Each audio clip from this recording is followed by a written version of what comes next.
which is going to be presented by your mayor, Rick Steinmeier.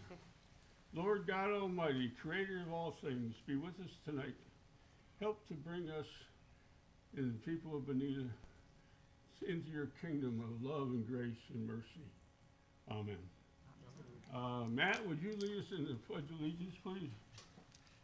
Pledge allegiance to the flag of the United States of America and to the republic for which it stands, one nation, under God, indivisible, with liberty and justice for all. Okay, Carly, would you give us a roll call, please?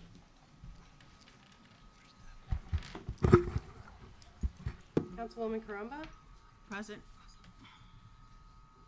Councilman Purdon, Councilwoman Carr, Here? Mayor Steinmeier, Here. Councilman Corey, Here. Councilman Gibson, Here. Councilman Forbes.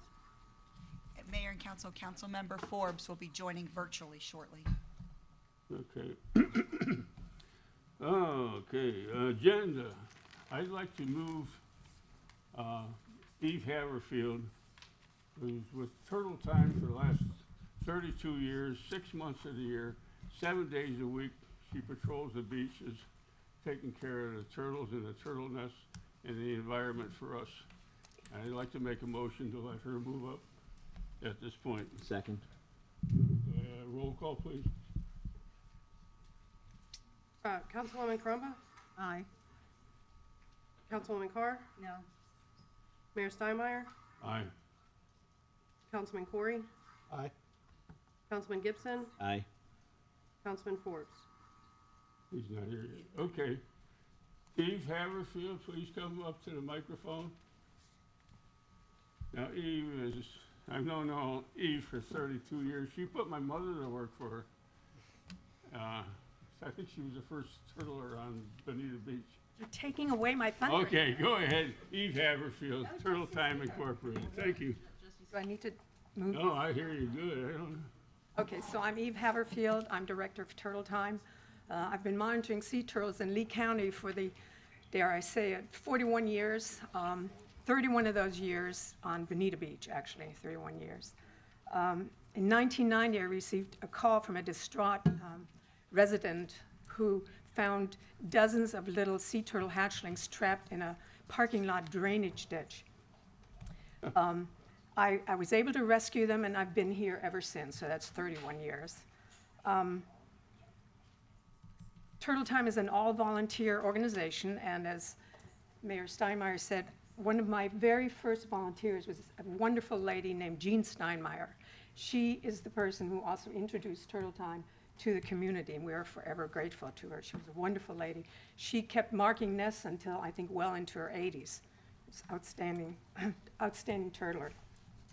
So in 1990, we marked 62 nests, and then for the next 15 years, those nest numbers were pretty stable, between 60 and 90 nests a season. In 2005, we had a drastic plummeting of turtle nests throughout Florida, and even on Bonita Beach. We only had 22 nests on Bonita Beach in 2005. Then in the next few years, the sea turtle nest numbers started to recover, and culminating with an incredible number of turtle nests in 2019. In 2019, we ended up with 238 sea turtle nests on less than 2 miles of Bonita Beach. And what made it even more exciting was that 10 of those nests were laid by a species we had never encountered on Fort Myers Beach. 10 of those nests were green turtles.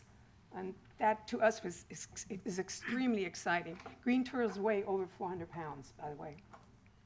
So, so last year, we dropped to 140 nests. But this year, we're up again. We had 185 nests, including 3 greens again. Greens nest on an alternating or every 3rd year cycle. So we're hoping maybe the rest of them will come back next year. Unfortunately, Tropical Storm Elsa caused some damage. We lost 6 nests. They were washed away completely. 4 of the nests we just could not find anymore. But despite those losses, we had an amazing 83% success of hatching. 83% of those nests hatched that remain. And that is represented by 14,000 835 hatchlings reaching the Gulf from Bonita Beach. And they'll be back, right? Well, yeah, in 30 to 50 years, so we'll all be rejoicing then. So those numbers sound really high, but I want you to know, keep in mind that only 1 to 4 out of 1,000 of those hatchlings will survive. So out of that total number of 14,835 hatchlings, we might get 60 sea turtles. That strategy seems harsh, but it's worked for over 200 million years. So our job as turtlers is to get as many hatchlings out into the sea as possible. And why? Because sea turtles are the caretakers of the health of our oceans, oceans that we humans depend upon. I'd like to just take a moment to acknowledge Laura Gibson. I don't know if Laura is here yet. Laura, are you here? No? Laura, Back in the corner. Hi. hi, Laura. Laura, hang on a minute. Laura is the lady who was so successful in achieving turtle-friendly lighting compliance on Bonita Beach. Without her effort, a whole lot more hatchlings would have gotten disoriented. But we had very, very few incidences of hatchlings not finding their way to the Gulf, so I thank Laura. I also would like to, well, I also want to add that she did this without making enemies for sea turtles. And that's particularly difficult, but she did it, and I thank her. I would like to ask council, perhaps in the near future, to consider updating the sea turtle lighting ordinance to be commensurate with the FWC model lighting ordinance for marine turtle protection. It's been in place now for about a year, and it's about time we need to update. In closing, I'd like to show you 2 pictures. Can you turn the light down just a little bit? Can I have the other one first? Okay, this is a bucket of little loggerhead sea turtle hatchlings waiting for nighttime for us to release them. The little shiny one on the top is a very rare leucistic loggerhead sea turtle. Not an albino, but it's called a leucistic. Obviously a genetic aberrant, but still would be hopefully a productive sea turtle out there if it survives. Next one, please.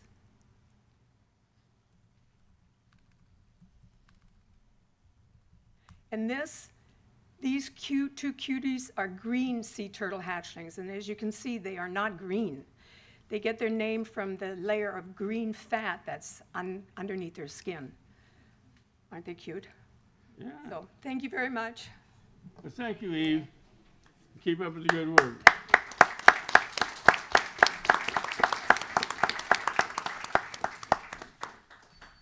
Okay. Well, Eve took up my number 60, mayor's welcome. You're all welcome. You and I make we, and we the people are the government in this country, and we're not going to forget that. Number 7, we have public comment on anything except 8A and 8B. So- Anybody like to make a public comment at this time? So if there's anyone here from the public who is here for either the zoning ordinance known as Bayview or the rezoning for 2-family conservation to residential plan development, those 2 items are going to be held right after this, and there'll be public comment available on those items. This is for anything else that's on the agenda. And I see nobody coming up, so I guess we can move on to 8A. Okay. You want to introduce this?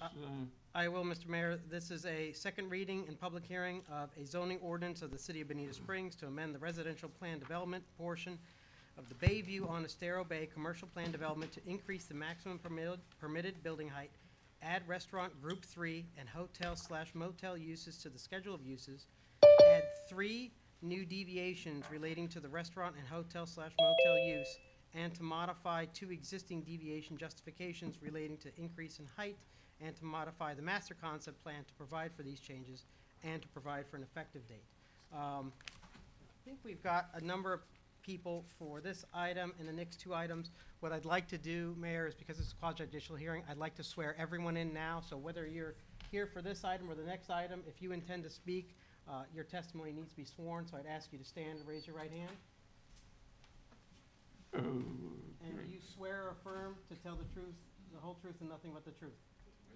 All right. Mr. Attorney, do we have public comment first? Or No, we will have, staff will give a brief introduction, then the applicant will put on their primary case, at which point staff will then follow up with their presentation.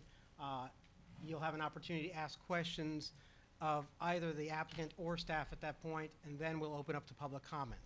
I would also note for the members of the public who may be here for this item, you'll be limited to 4 minutes to speak.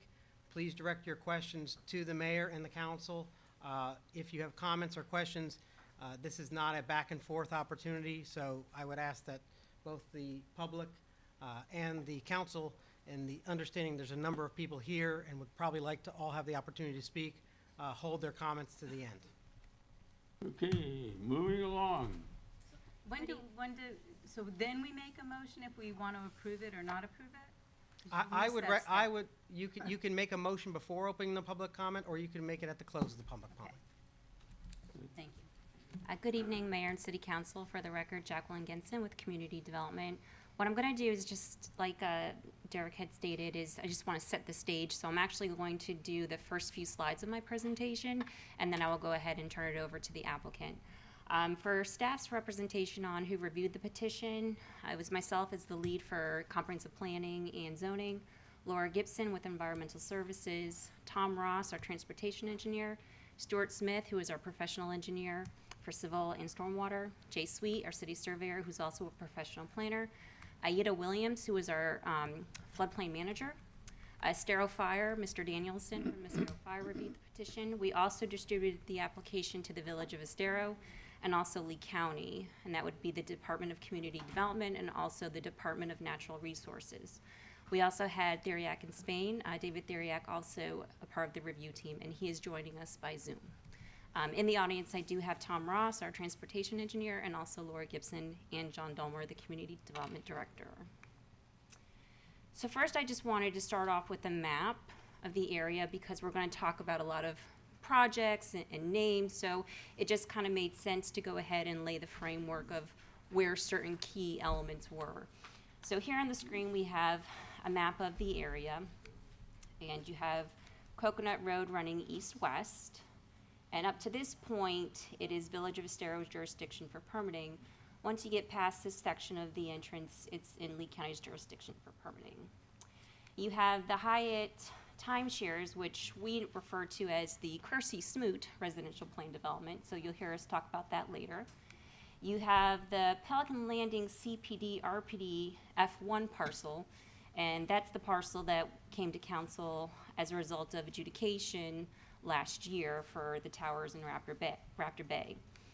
Then you have the Bayview CPD RPD, which was originally rezoned in October of last year, and which is subject of the amendment request this evening. You also have the Pelican Landing Community Association Marina, which we'll also touch on later in the presentation. And this is their marina and some of their proposed parking improvements that they have under review currently with the city and in partnership with Lee County DOT. You also have the Hyatt Hotel, which has been in existence since about early 2000s. And then to the south you have Cielo, and then you have areas of the colony. Also to point out, because we'll also make reference, and I apologize for not going in order, this is the Pelican Landing Community Association offsite lot for their marina services, where they go ahead and residents park and then they're transported down to the marina in a transport type system. And then you have the Bayview 2 CPD lot, which was approved by Lee County in 2019 for their employee lot, but also some overflow parking for the Bayview public component of the project in our jurisdiction. So just to give you a little framework of the area, the applicant's request is to amend an existing plan development. So As I stated before, this petition was before the City Council in October of 2020 for review and approval of a residential plan development and a commercial plan development. This request is to amend that plan development, and it has to go through a public hearing rezoning process because of the scope of the changes. So the request is to increase the maximum permitted height to 286 feet for 22 stories in Building A. And the second part of the request is to add a 7,500 square foot restaurant to the schedule uses for the RPD section. The other request is to add the ability to have hotel and motel units converted, subject to a conversion rate of a 1-to-1. In no instance would they exceed 300 units, and there's a maximum cap of which those units could be converted. The other action needed is they need 3 new deviations based on the requested uses that they're asking for. They also need to modify 2 existing deviations that were previously approved based on their requested amendments. And then all of these changes have to be reflected on the master concept plan. So those are the scope of the changes. I just wanted to go ahead and educate everyone, and we tried to do this in the staff report and also as part of the zoning board presentation, is just to educate on the history of the current entitlements for the project. So again, this is an existing plan development. Just 1 second, I'm All sorry. right, hang on, you address me, not her. You're not sorry, you have something to say there, Arlene, Yes, please? Councilmember Forbes will be joining us just momentarily. So you might want to take that opportunity to allow him to permission to be part of the meeting virtually. I'll make that motion, anybody gonna second it? Second. Have a roll call, please, Carly? Who was the second? Aye. Jesse. Councilman Purdon, Aye. Councilwoman Carr, Aye. Mayor Steinmeier, Aye. Councilman Corey, Aye. Councilman Gibson, Aye.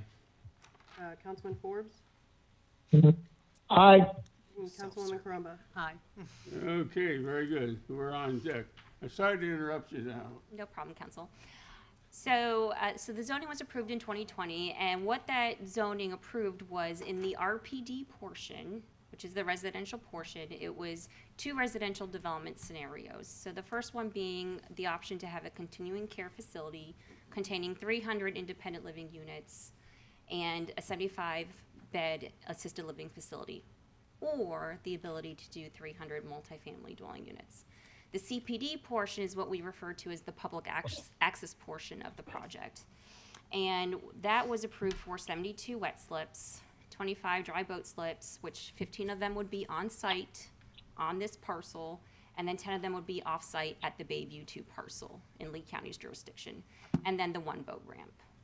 So that project was approved in October of 2020, and this is an amendment to the RPD section only.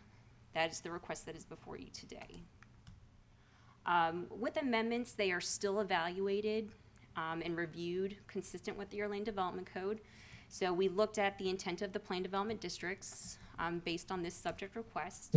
And then the standard of review is the same as we did with the original rezoning. So with the data analysis that was submitted to us by the applicant, and when staff reviewed those requests, we reviewed them consistent with those criteria that I list right here before you, and it's also included in your staff report.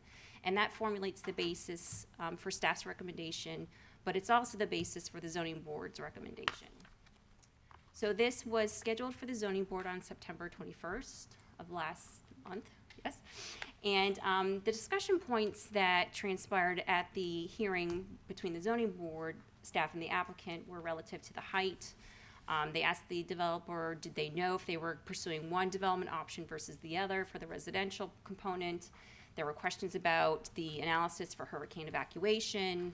There were questions relative to parking. And then there were questions on the need for the perimeter setback deviation. In terms of public comment, we had no in-person public participation, but we did receive some written communication that we did submit into the staff report and several email communications. And those were provided to the zoning board before their hearing accordingly. After rebuttal by the applicant and the staff, the zoning board did end up recommending approval of the request for 6-1. Which brings us to council. So these types of requests, because they are amendments, it does require, it's a zoning amendment, so it's an ordinance. It did require first reading, which council did motion to approve to move it to a second reading, and that's more of a procedural item. So tonight is your second reading. This is where the council listens to the evidence, and then they have the opportunity to go ahead and consider making the final recommendation tonight based on the request.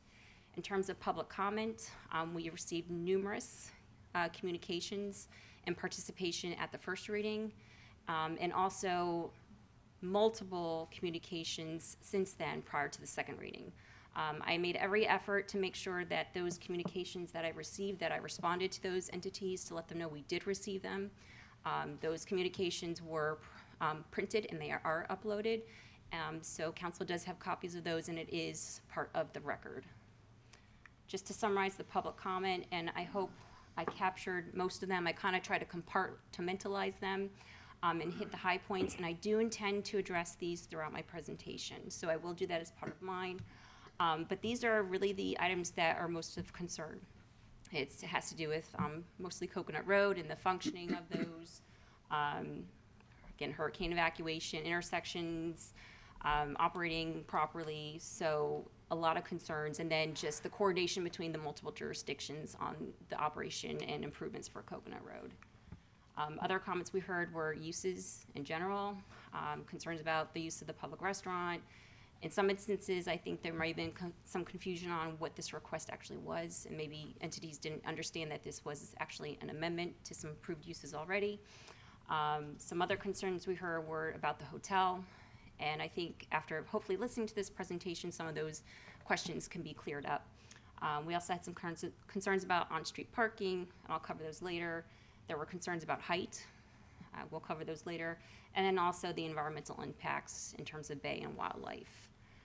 So at that point, I just wanted to go ahead and share that information with you to lay the framework. At this time, I'll go ahead and let the applicant pursue their presentation.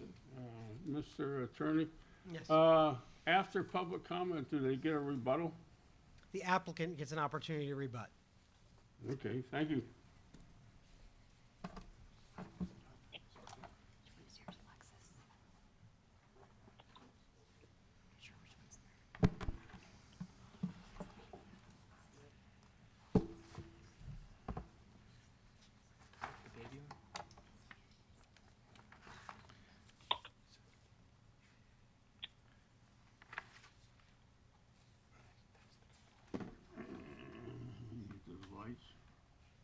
I already have it low.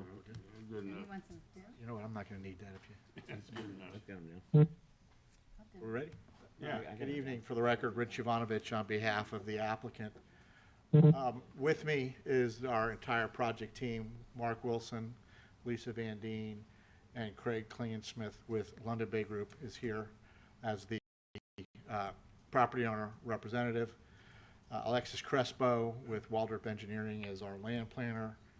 Ted Treesh, our transportation planner, is here. Jeremy Arnold with Waldrop Engineering is here to answer any questions you may have from an engineering perspective regarding the project. And Mark Kincaid with Coastal Engineering Consultants can answer any questions you may have with the actual operations of the boat ramp and the public portion of the waterfront operations. The presentation will mainly be Mr. Wilson, myself, and Alexis Crespo going through the project, but any of the other consultants are here to answer any questions you may have during the presentation. Ms. Gensen probably did my first 5 slides for me already, so I will not repeat them, but I will briefly go through them. The property is approximately 30.51 acres, and as Ms. Gensen pointed out, there is both an RPD and a CPD on the property. I wanted to briefly go over a couple of what we're essentially requesting is to increase the overall building height, not the number of residential floors, nor the number of stories of parking. The basis for the request in height is, now that we've identified and actually started the design of the building and looked at the marketplace and what the market expects from basically a ceiling height and amenity levels. Ceiling heights really need to be 10-foot floor to ceiling for the lower level floors, and when you get to the penthouse floors, the current market is basically 14-foot ceiling heights. So that caused the overall increase in height that we're requesting. We're not asking for more units. We're not asking for more floors. We're just asking for a building that is in keeping with the highest end of luxury rental that is consistent with the marketplace, and I think is deserving in the city of Bonita Springs. We added the 7,500 square foot restaurant basically in response to a lot of comments we had the first time we went through this PD. The public wanted access to the waterfront. Now that we've designed the site, we are able to provide a public restaurant aspect for the residents of Bonita Springs to come and enjoy the waterfront, in addition to the previous waterfront commitments that we had made in the original PD. That is an overall intensity increase of 38 peak hour trips on Coconut Road. That's really the only difference in traffic between what you heard about a year ago and what you're hearing today. We did an analysis for the 300 multifamily units as part of the original petition. So the real increase in intensity that you're talking about on the roads is 38 peak hour trips. We did include, and I'm sure that Ms. Ginson will get into it, the ability to convert some of the residential units, a maximum of 120 hotel units, should we go that way. Currently not contemplated to go that way, but should we do that, it would be a one-to-one conversion. So traffic impacts would remain the same. That's where the conversion comes from, is one-to-one, is the same traffic impacts. We did commit, or we did discuss, that the current plan is for this property to go with the option of the multifamily option, and that on the property to, and I'm directionally challenged, to the north, the Raptor Bay is where the we would do the CCRC now that we basically own both properties. So that was asked of us at the zoning board, and that's what we said the plan would be. We're making no changes to the approved density. We're making no changes to the previously committed to public marina benefits, the park, the public dock spaces, as well as the boat ramp. That all remains the same. Now we're adding the public restaurant. That's what we're going to focus our presentation on today. Mark is going to come up here and give you the vision. We have some visuals of what's contemplated for both the site as well as the buildings. We'll take you through that, and then Alexis will come up and provide a little bit more planning details as part of the presentation. And then we're available to answer any questions you may have. Obviously, you'll ask questions if you have any in the interim, but our plan is to go through that presentation. Hopefully, we'll answer most, if not all, of your questions, and then we're available to answer any specific questions. Do you want to use this?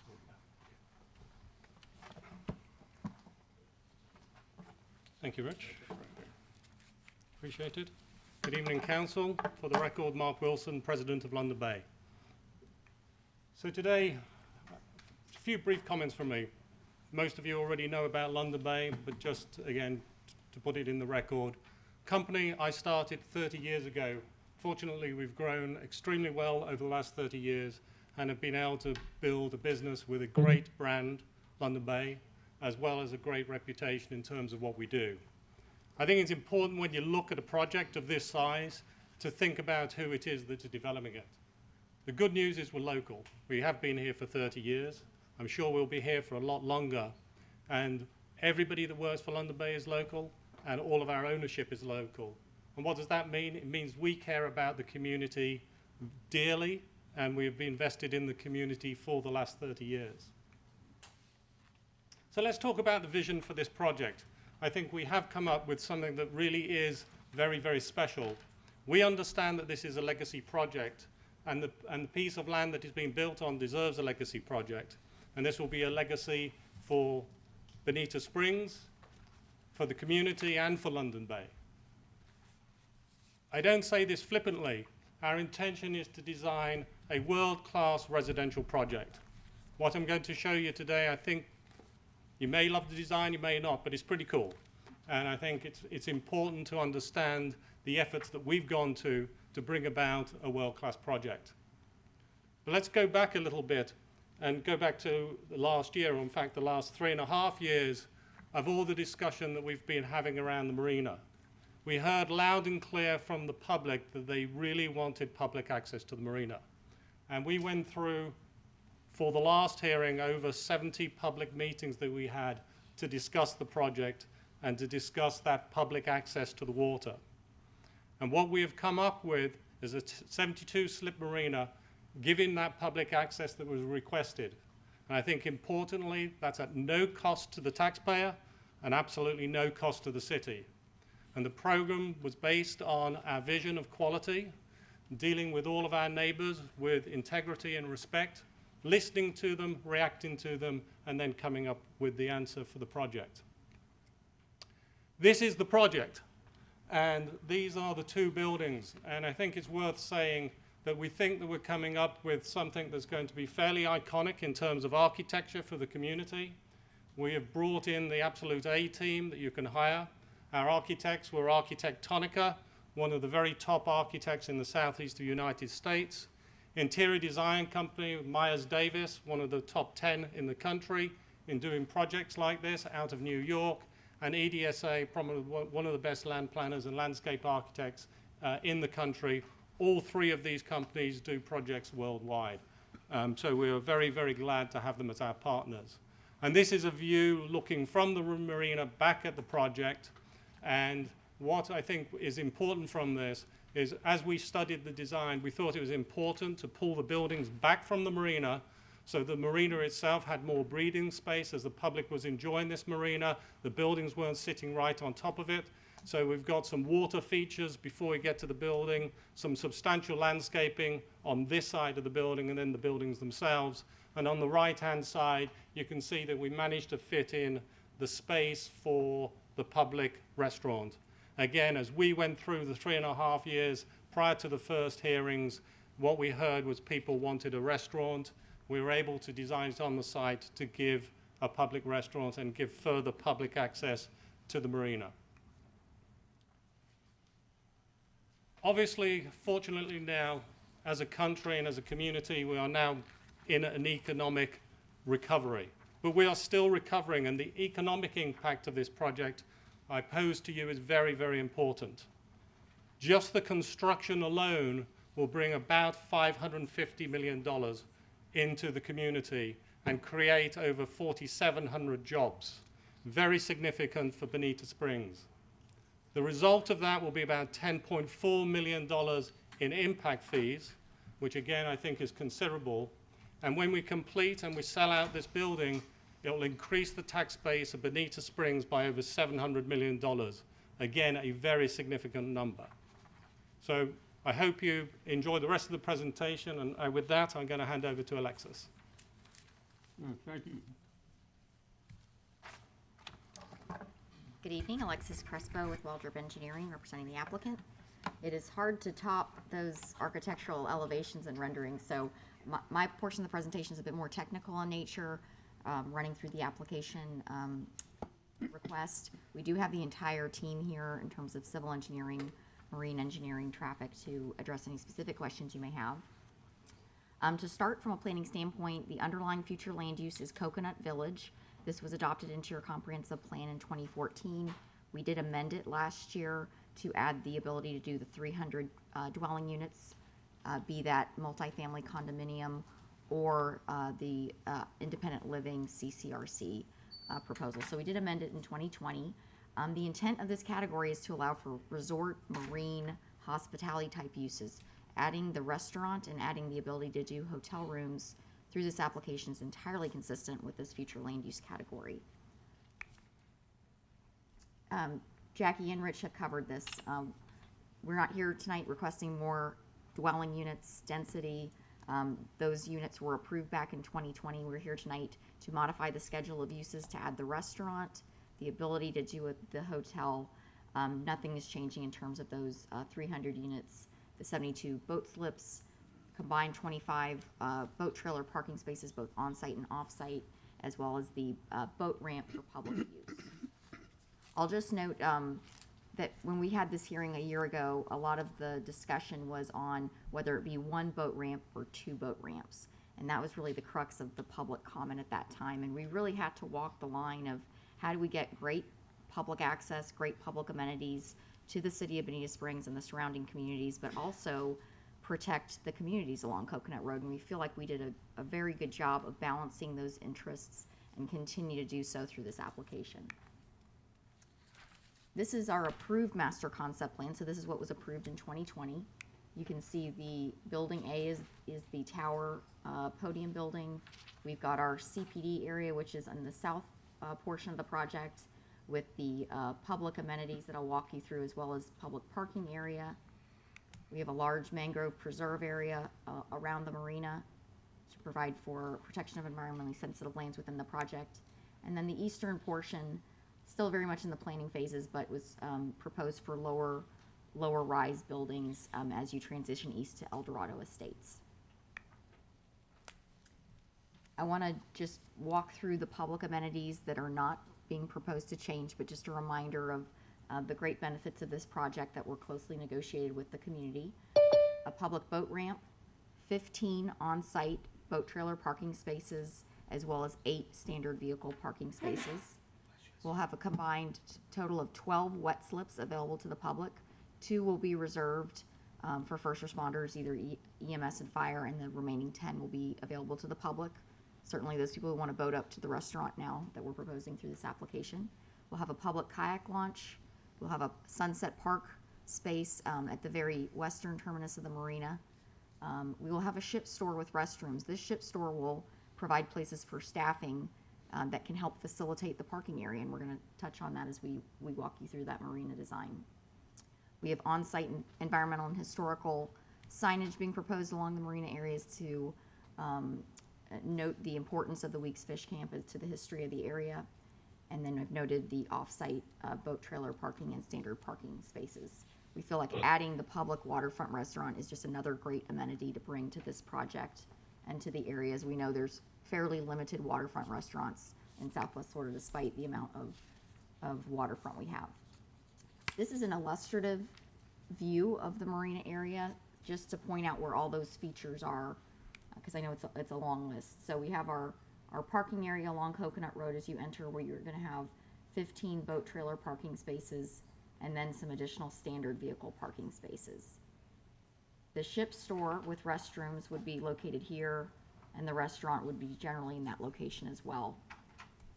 Here's where the single public boat ramp would be located. And then you have your dock area with kayak launch, the public wet slips, and then at the terminus there you have the Sunset Park. The northern portion would be private marina usage for the residents of the project.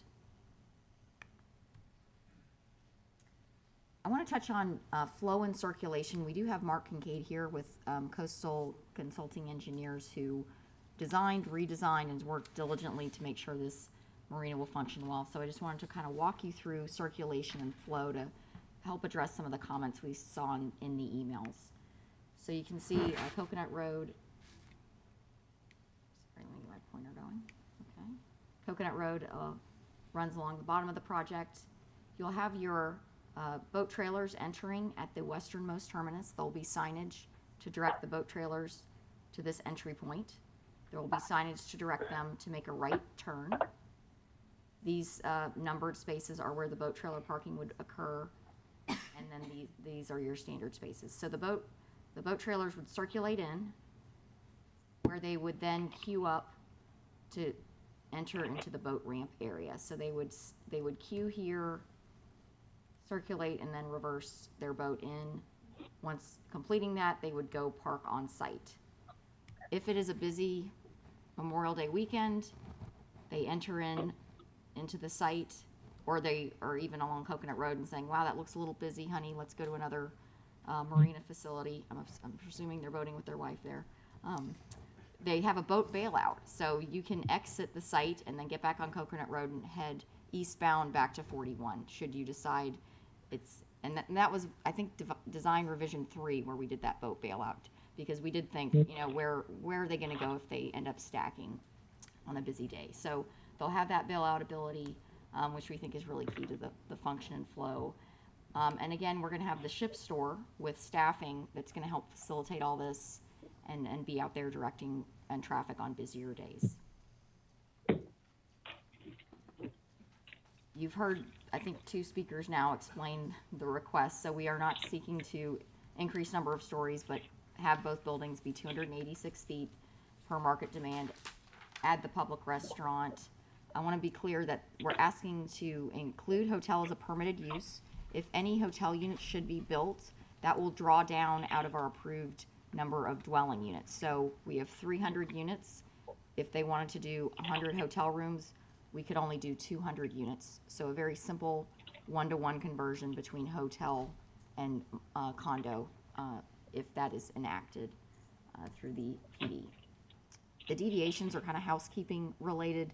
You actually need 301 dwelling units to get 7,500 square feet of commercial per the land development code. So there's a ratio of how much commercial you can do based on your number of residential units. So we're 1 unit shy of being able to do this restaurant.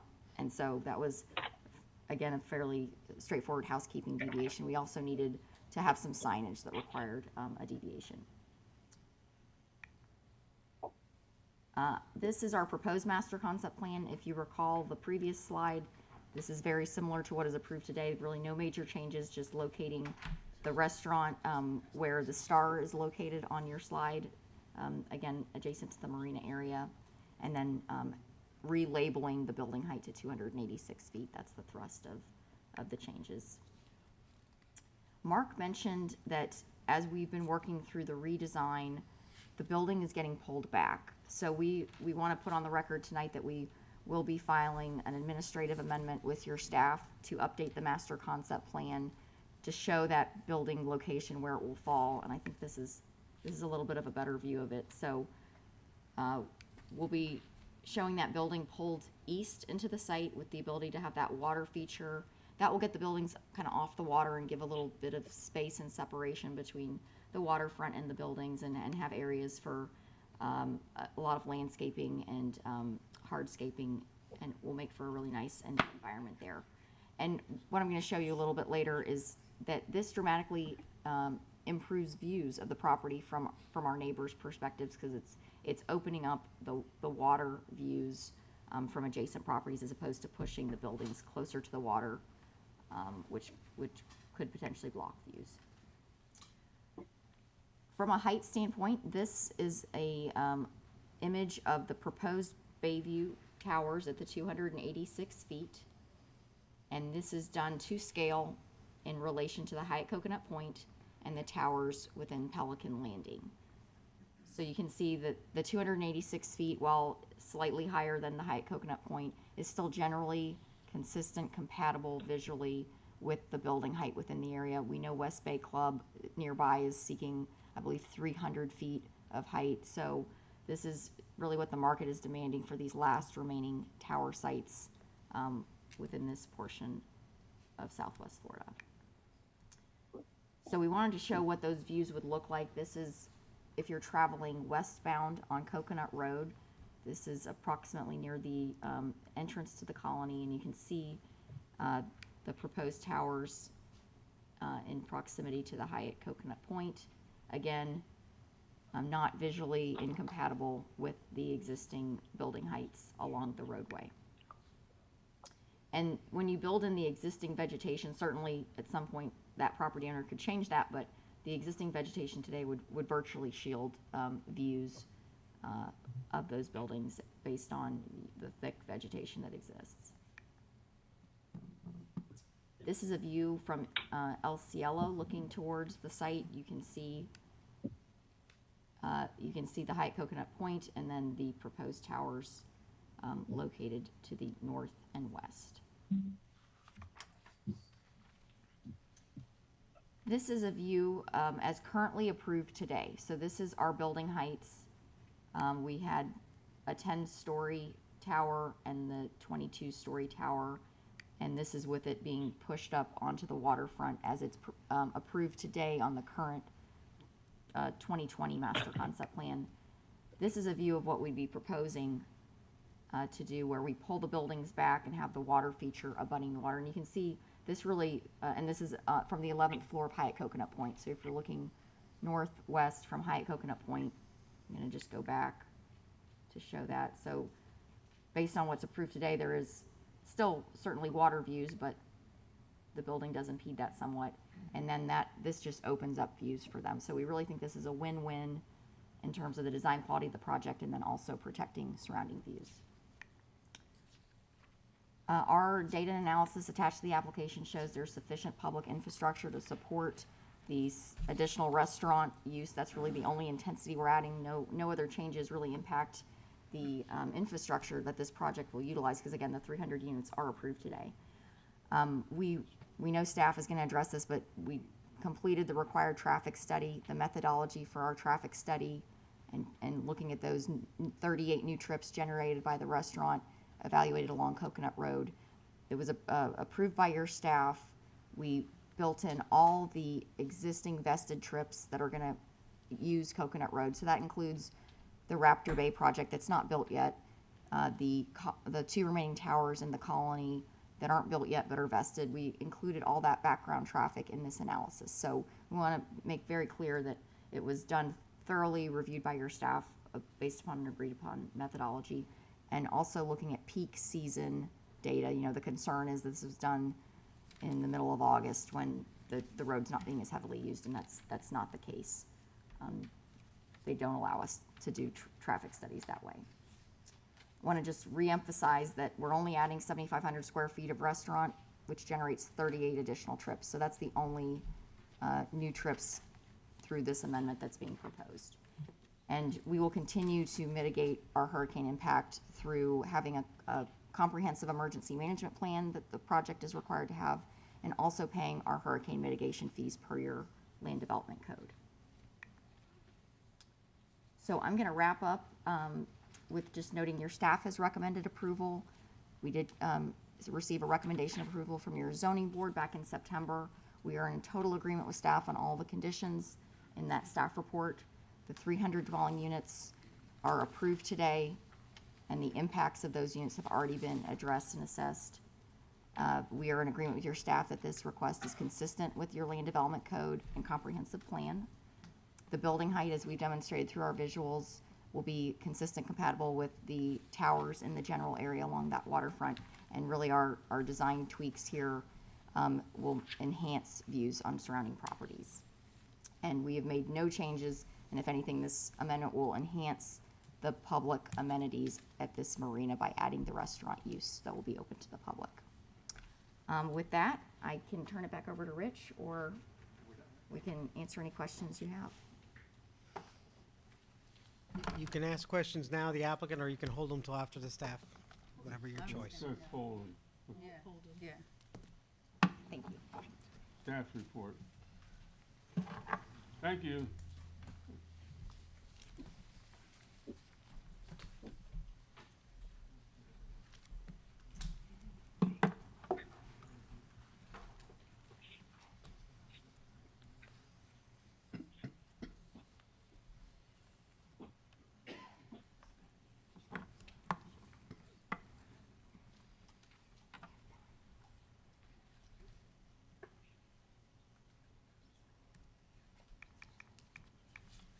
Okay, good evening again, Jacqueline Genson for the record. Now I'm gonna, whoop, I went too fast. Okay, so the applicant already went ahead and stated that staff did recommend approval of the request with conditions. And a lot of that, what I will say, is predicated on the approval that council had also done in 2020. If you recall, the comprehensive plan amendment did require a majority approval by the city council to adopt the Coconut Village future land use category because of the increase in height. And within that category, it established the methods at which we do evaluate the appropriateness of these buildings over 75 feet. And then it also set forth the density that was approved with that category. Staff had some concerns relative to how those items were evaluated, but based on council's policy decision on those amendments, that set forth the path for staff to go ahead and review this petition. So again, that's why we put in there, there's the legislative direction regarding those items was set forth by those prior actions. The staff report format, just to go over those that are watching from afar and those that are in the room. As I stated before, I really wanted to go ahead and kind of educate the public on what has transpired over the past 3 years that this project has been in under review. So the background went ahead and kind of explained that this is an amendment, and the initial staff report really is like a summary. So we provided the background, the conclusion, and the staff recommendation, which includes the conditions and our decisions and recommendations on the deviations should City Council agree to concur with the staff recommendation. The other exhibits that are included is the legal description of the property, the master concept plan, and the amended schedule of uses. Attachment A is the staff analysis. So it's a further analysis into how we went ahead and analyzed the request based on those findings of fact criteria in the Land Development Code, which is the basis for the recommendation. Also within that, we went into a description of the master concept plan, the schedule of uses, the compatibility analysis, and the infrastructure analysis. We also went over the comprehensive plan analysis because that's one of the criteria we look at. And again, we have the table at the end of that attachment A of how we went ahead and rendered our recommendation. We also included in the staff report documents that we thought would be very helpful to the public. So it was the original zoning document from 2020, but also the Bayview 2 CPD, which is the zoning for the off-site lot that was approved by Lee County. Attachment B was the applicant's analysis, which essentially was just a project narrative, their consistency analysis, and their traffic data. Some of these items I'm just going to go ahead and just quickly go through because the applicant addressed them or I addressed them in prior slides. So I do agree with the applicant's analysis, and this information is also contained in the staff report regarding the current future land use designation, how this request is still consistent with that category, and also the current zoning of the property, and that it is in a vacant commercial and residential state. The Exhibit B, that is the master concept plan. That's pages 16 and 18 of the staff report, but it's also attached as an exhibit to the draft zoning ordinance. So within that, the master concept plan is a 3-sheet master concept plan, and we'll go over those a little bit more in detail. This is sheet 1. So, and Ms. Crespo did go over that, but what I try to do for you is cloud. We do that in the office, especially engineering plans. When there's a change, we cloud them. So I went ahead and clouded the areas where there were changes. So here you have the perimeter setback deviation request, so that's clouded. Then you have the building height change, so we clouded that. And then 2, you have the building separation requirement, that's clouded. And then you have the sign deviation request. So those are the changes to the master concept plan that are being proposed as a result of the applicant's request. Next, we have the sheet 2 of the master concept plan, and what that is that on this sheet, it lists, okay, in the RPD section, you can have the restaurant, a hotel, so that's what these clouds represent, is that it's the addition of those uses. Here in this area that's clouded, those are the deviation changes and the new deviations. And then here in this area here, this is where the height is identified. So that's why those areas are clouded. So those are the changes on those sheets. And then you have the CPD sheet 3 inset, which Ms. Crespo went over, and staff agrees with the testimony that was provided relative to that item. Schedule deviations, Ms. Crespo went over this in her testimony. This is also included in the staff report. There are no changes to the deviations 1 through 6 or 9 through 13. As I stated previously, deviations 7 and 8 are needed because of the increase in height.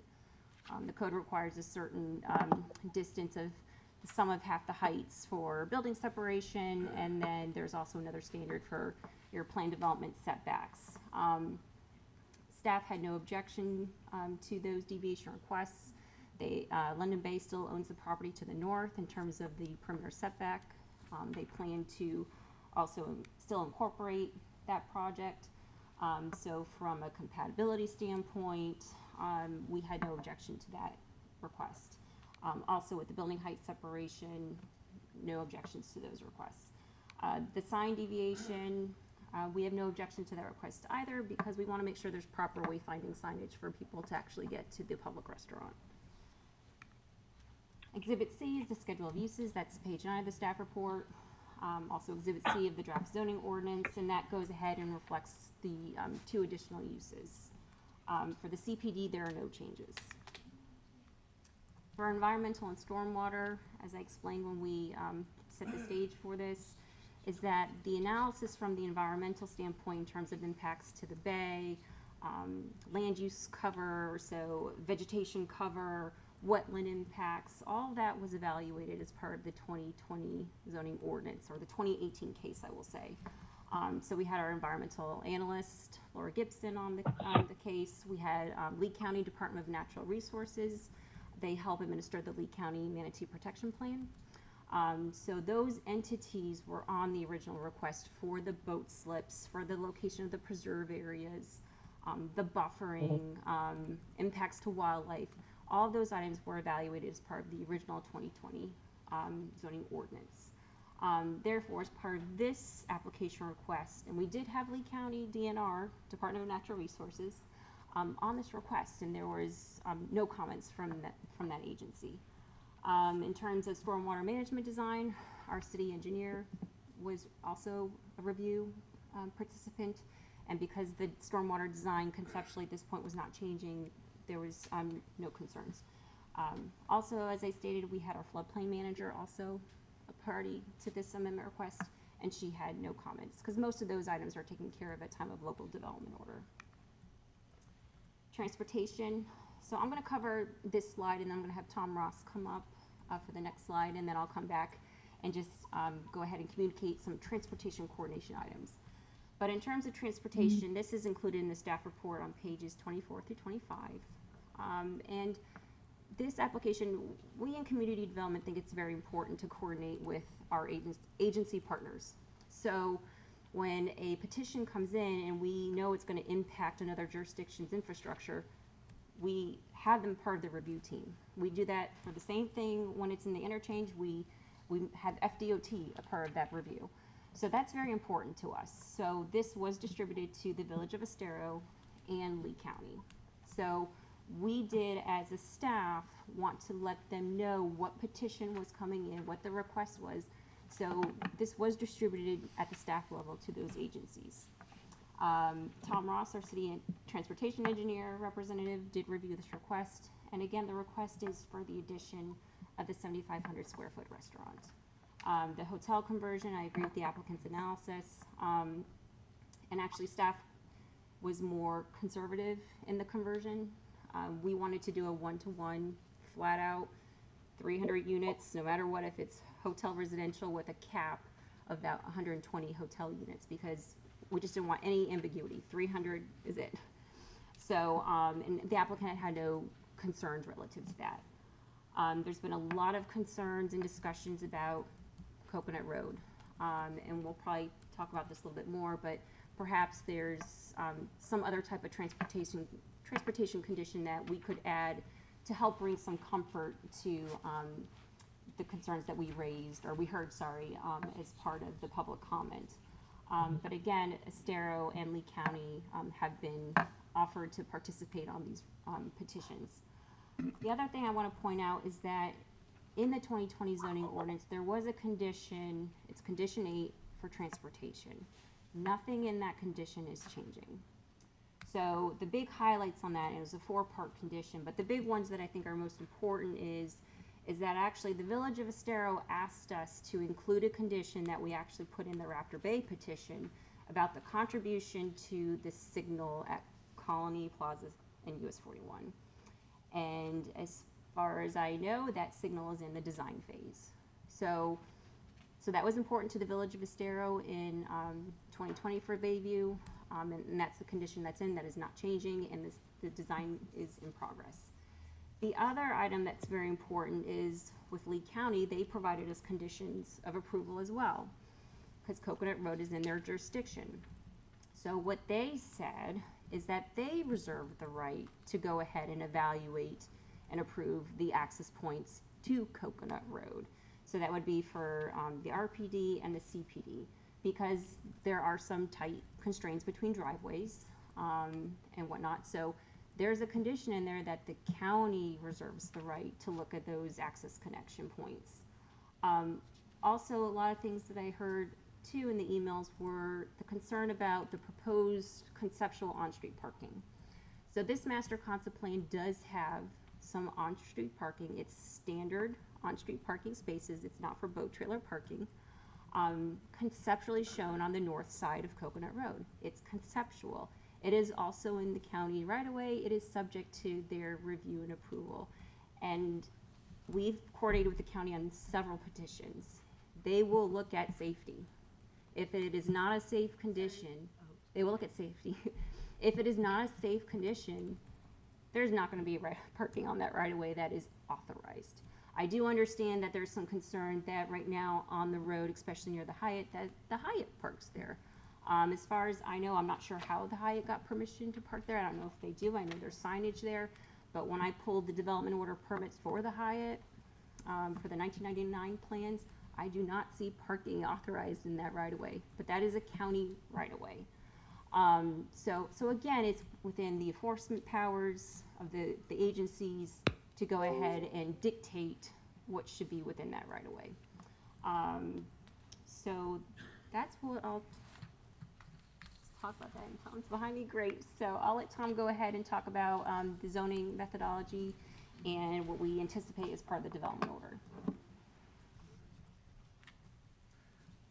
Thank you, Jackie. Good evening, Mayor and council members.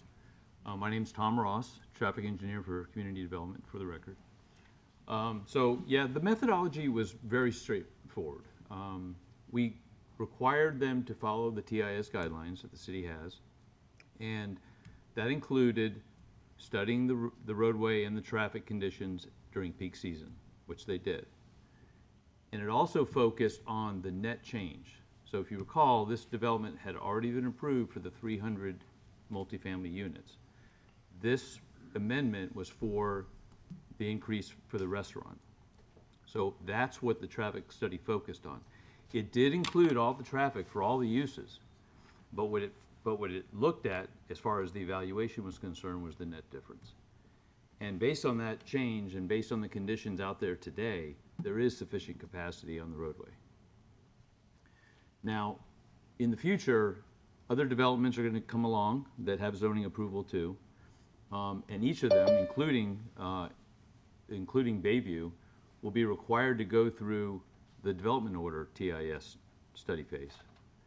And we'll have them relook at the same traffic that they evaluated, that generated from their development, plus any potential changes they may be making at that time, and update all the traffic counts on the roadway. So you'll get a clear look, and again, it will look at peak season. If there is not sufficient capacity at the time, or a sufficient capacity to absorb the additional trips that their development is proposing, then those deficiencies will have to be addressed at the time the development order is issued. But again, not all those developments have gone through that phase yet. So they will each subsequently come through, and they will each have to go through that step.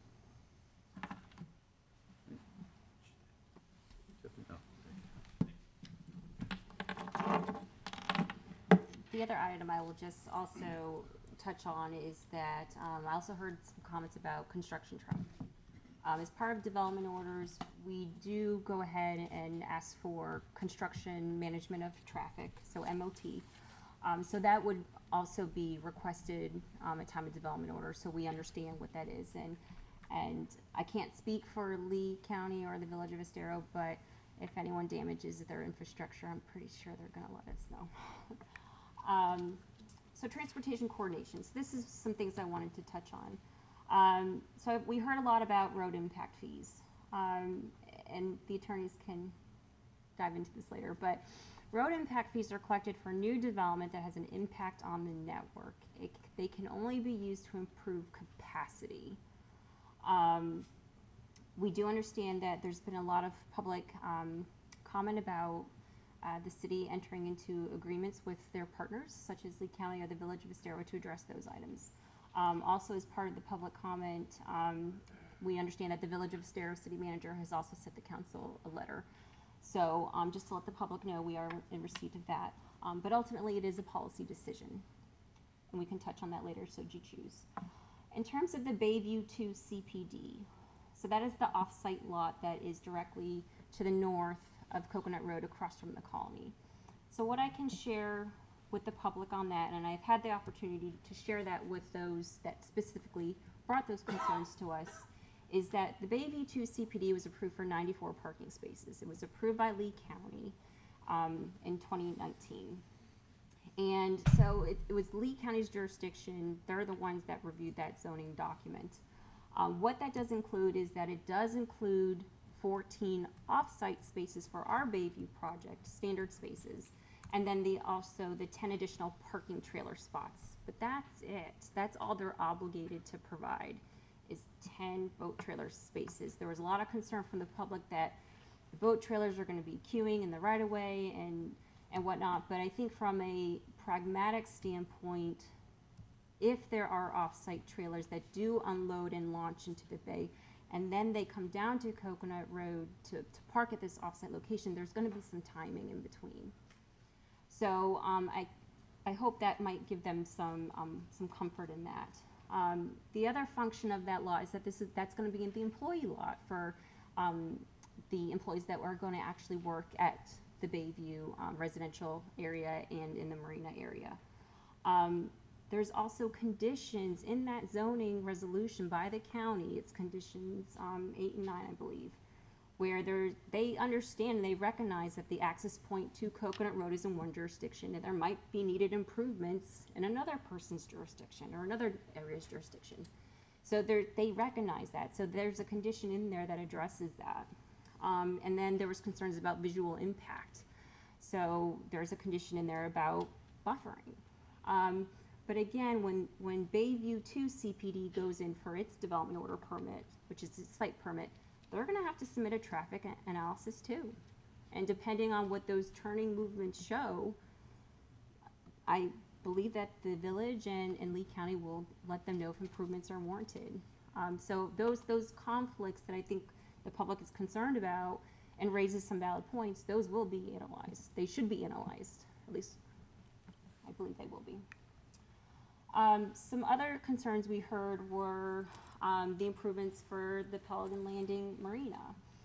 So what I wanted to share with everyone about that is we've known that. We understood that was a concern back in 2020 at their spring neighborhood meeting. I know London Bay at that point did make efforts to meet with the Pelican Landing representatives at that time based on the marina design, because again, they were walking that balance of, we had the Estero community leaders that wanted more boat ramps and more boat access, but then you had Pelican Landing that was very concerned about keeping the charm and the access to their boat ramp.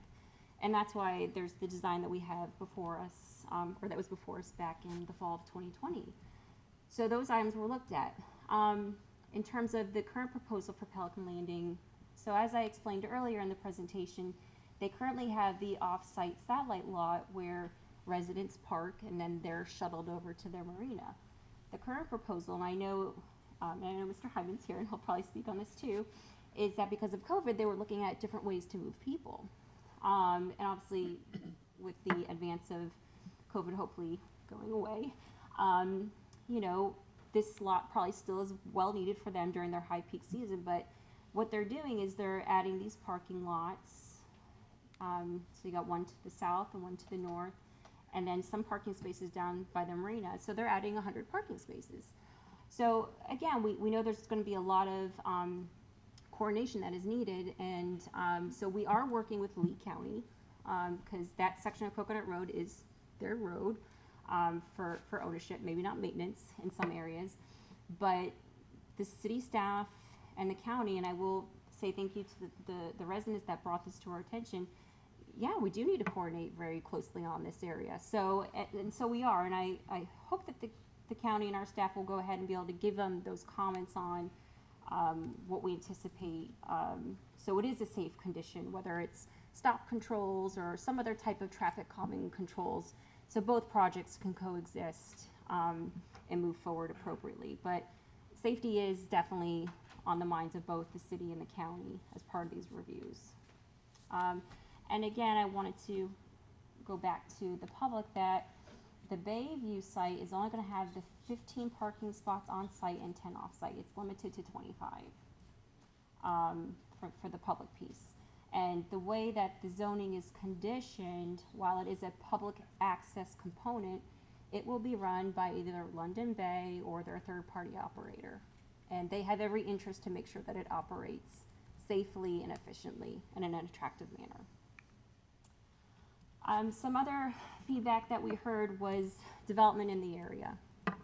And so just some other information I wanted to share with the public is that most of the projects that we heard where there's concerns, so you have parcel M&N, which is 200 units, that's the Ronto group. They haven't come in for pre-application meetings with us yet or site permitting, but that's part of the Pelican Landing DRI. That was done in the 90s. So those units were already previously accounted for in some form of fashion. Then you have here the Raptor Bay parcel F1, which is the 503 dwelling units, also part of the DRI. And those numbers were previously approved as part of that DRI, but then allocated to this specific portion of the DRI as part of the action in 2020 with the litigation. And then you have the Hyatt timeshares, which I call the Kersey Smoot area.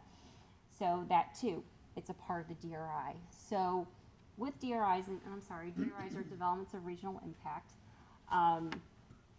There is what we call a development order which has a specific condition related to traffic. And there were required improvements as part of that approval that the DRI had to make. We continually, it's still active, if you will. We still get monitoring reports. So they are still held to that standard.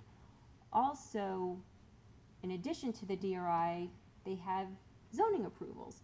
Those zoning approvals go further than the DRI and have conditions that they also have to comply with. So when these site permits come in, regardless of what jurisdiction they're in, whether it's Lee County or Bonita Springs, we are going to review them consistent with that DRI condition for traffic and also consistent with that plan development condition for traffic. So, and as you heard from Tom Ross, based on the different types of analysis that's done at development order, we're going to look at traffic again. So there's traffic that's done at time of zoning, and then there's traffic analysis that's done at time of development order site permitting. Moving on to comprehensive planning analysis for the staff report. This is where we went ahead and evaluated the request based on certain policies in the comprehensive plan for their consistency. In terms of the addition of adding the hotel, the addition of adding the restaurant, that is consistent with the uses that were contemplated as part of the Coconut Village category, and also even a part of the original reason of why the city established that category, which was more intense with commercial uses and hotel uses. So from that standpoint, staff was very supportive of adding an additional use that would go ahead and support additional public access to the marina. In terms of compatibility, within the Coconut Village category, there's language in there of how we evaluate height. When the staff report was written, we had no concerns directed towards us that we were aware of the Hyatt. I understand there may have been some that happened after the issuance of the staff report, but to date, the Hyatt has not informed us that there were any height concerns. But as the applicant stated, they're working on pulling those buildings back further from the water, which would actually increase some of the view corridor access points for the Hyatt. Surrounding property and compatibility, I agree with the applicant's presentation on the pattern of development that's within the area. And this information is also within the staff report. As they explained too, the bulk of the intensity and the massing is towards the front and the water, and then would go ahead and lesser intensify, if you will, as you get closer to the boundary where the Hyatt timeshares are and closer to El Dorado Acres. So in terms of the request and how they oriented things, there's no compatibility issues from a staff's perspective, and with the proposed restaurant in this area, no concerns from a compatibility standpoint on impacts to residential for that. The applicant shared these slides, similar slides on the height. Staff is in agreement with their testimony relative to those items.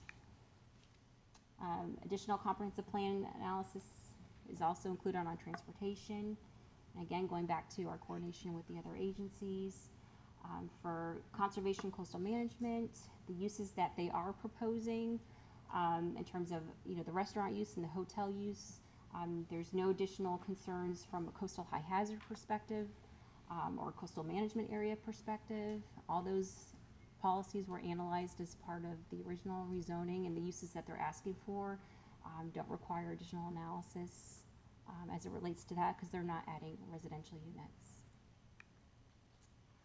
So again, with the staff analysis, we know there's coordination with the agencies regarding traffic and environmental. We understand that the applicant has done their neighborhood outreach and public outreach, but we also understand there's still concerns out from the public relative to Coconut Road and the height and some of the uses. Our conditions of approval are enumerated in the staff report, also in the draft zoning ordinance. Condition 1 essentially memorializes the changed master concept plan and the uses that are allowed subject to the hotel conversion and adding the restaurant use. Condition 2 is just adding the new schedule of uses and then also specifies the height change. Condition 3 is the parking for the restaurant. And this is important because we didn't want to staff any of the parking in the CPD area, the public access piece, being used for the restaurant. So there's a condition specifically for that all the parking for the restaurant has to be provided in the RPD parcel. Condition 5 is that all of the original zoning conditions of the 2000 zoning remain in full force and effect. So no changes are permitted unless they're otherwise spelled out. So with that, staff made the findings of all these findings of fact and based our recommendation of approval. And that concludes staff's presentation. And I'm here, Mr. Dahmer and Mr. Ross, if you have any questions. And Mr. Theriak is on the phone. And so, counsel, you can ask questions now, or you can wait till after the public comment. Mr. Attorney, I'd like to call for a recess for 10 minutes. Sure. Approved? Sure. Okay, we're in recess for 10 minutes. Okay, we have public comment on 8A. Anybody wishing to speak, come to the microphone and tell us your name and tell us all what you want, and we'll do what we can do. Thank you. Remember, each of you will be limited to 4 minutes. Picture of the Coconut Road. Good evening, Mayor and council members. My name is Roy Hyman. I was here last month presenting to you Pelican Landing Community Association's points of view, some of them. There are several others in the audience who will, I'm sure, present. You're limited to time today. Yes, sir. Yes. At the first hearing, I mentioned that I am general manager of Pelican Landing Community Association, which is made up of 3,300 homes and includes the colony, of course. I want you to also know that I was executive assistant to District 3 County Commissioner Larry Kiker in 2013-2014. In addition, prior to working for Lee County, I worked as a consultant for County Clerk Charlie Green and also for the City of Sanibel regarding the rebuilding of the Sanibel Causeway by the county.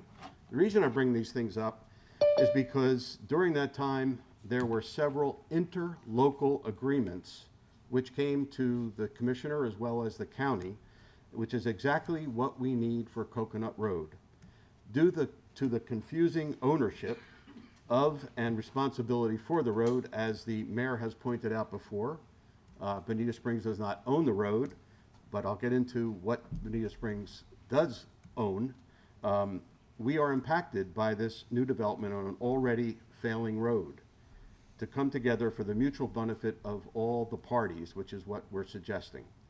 Pelican Landing and the colony representatives have met with the developer, London Bay, and we have agreed verbally to work together to alleviate what could be catastrophic conditions.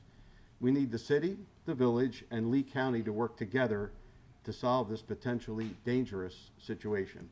As you can see, this is Coconut Road on any given day with trucks that park along the two-lane road, two-lane country road, I might add, two-lane rural road, I might add, when you go down to the marina from the Hyatt.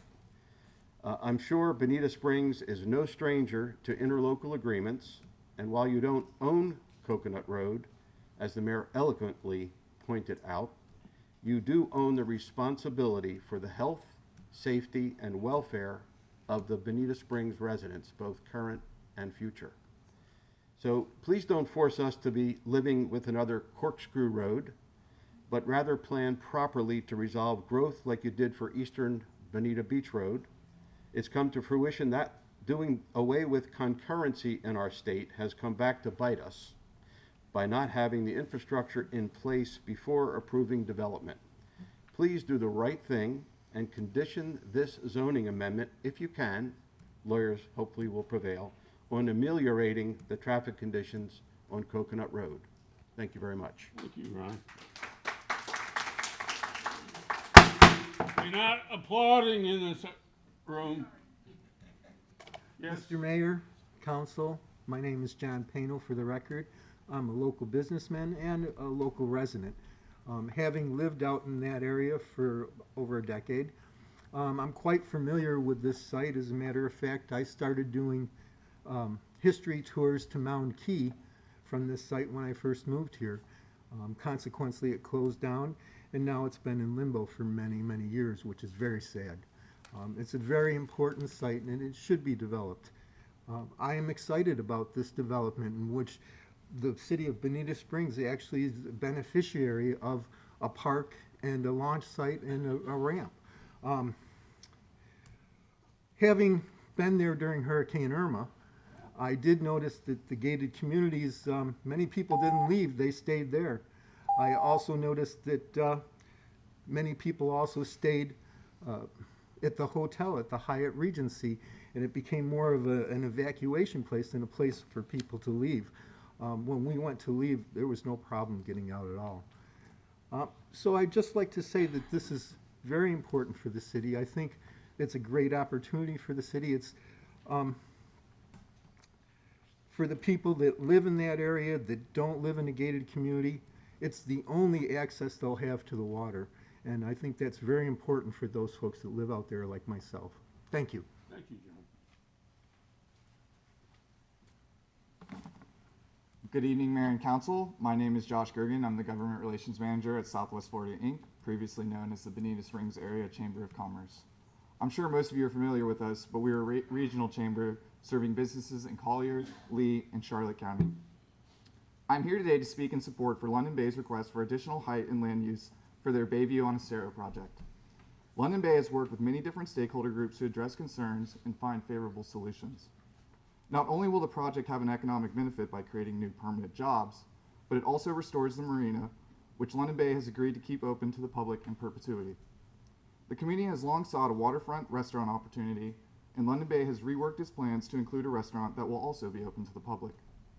This project is an example of smart development that can be beneficial to the entire community, not just those that will occupy it. Southwest Florida Inc. will continue to advocate for these types of projects as we believe they will start the conversation on addressing the region's housing needs. I look forward to your support. Thank you. Thank you, sir. Hey, here we go. Good evening. My I'd name like to is, see the big smile. That's what you need around here. I'm Yes, sir. excited to be here. Look, I'm Reggie Morgan, and I am the Chief Operating Officer for D'Angelo's Diamond Construction Company. We've been here for 25 years and done several $1 billion worth of development in the area, and work with developers, you know, from all over the country. And so I'm here just to say, you know, these developers come in these areas, purchase property, great projects, you know, within a couple years, flip these properties and move on to, you know, the next opportunity. Our experience with London Bay is very different than that. As these guys mentioned earlier, they are local. They've been in the area for a very long time. They're long-term holders. Their innovation and technology and attention to detail, design and construction, focus on amenities and giving back to their community. They just have a proven track record. And so we're very much in support of this project and support of this amendment. Oh, thank you very much. Yes, sir. Good evening. My name is Jeff Waxman. I'm a resident of Pelican Landing, and I did speak at the meeting before, and I won't go over all those issues that I presented at that time. I do think it's very instructive for the issues that were presented tonight as the long list, the laundry list of problems that have occurred when people have actually looked at the entire exhibit and how it functions. So there's a long list of problems. And as you heard, London Bay has already met with the Colony and Pelican Landing to try to iron out some of these problems. But if they can't iron them out and you've already approved the entire project, then we're left with a real quagmire. So my point is, I think what I would do if I were sitting on your seat, I would say the development looks great, they're a great company, everything's wonderful. We need to solve these problems first before we approve the final amendment. And that's what I would be voting for. You have to wait and see whether they can solve these problems. If you approve this without them solving these problems, where's the impetus to solve the problems? We can talk about traffic and things like that. We can talk about the path to the marina. We can solve those problems as long as London Bay is willing to help solve those problems. But the way it stands today, if it were built tomorrow, it would be a mess. And you know, their development, their abilities are fantastic, no question about it. But the point is, you've got to solve these issues first before the final improvement. And that's why I'm asking you to continue this for at least 45 to 60 days, get the other people involved, and let's find a solution to the problems and then go forward as a group. Thank you. Thank you.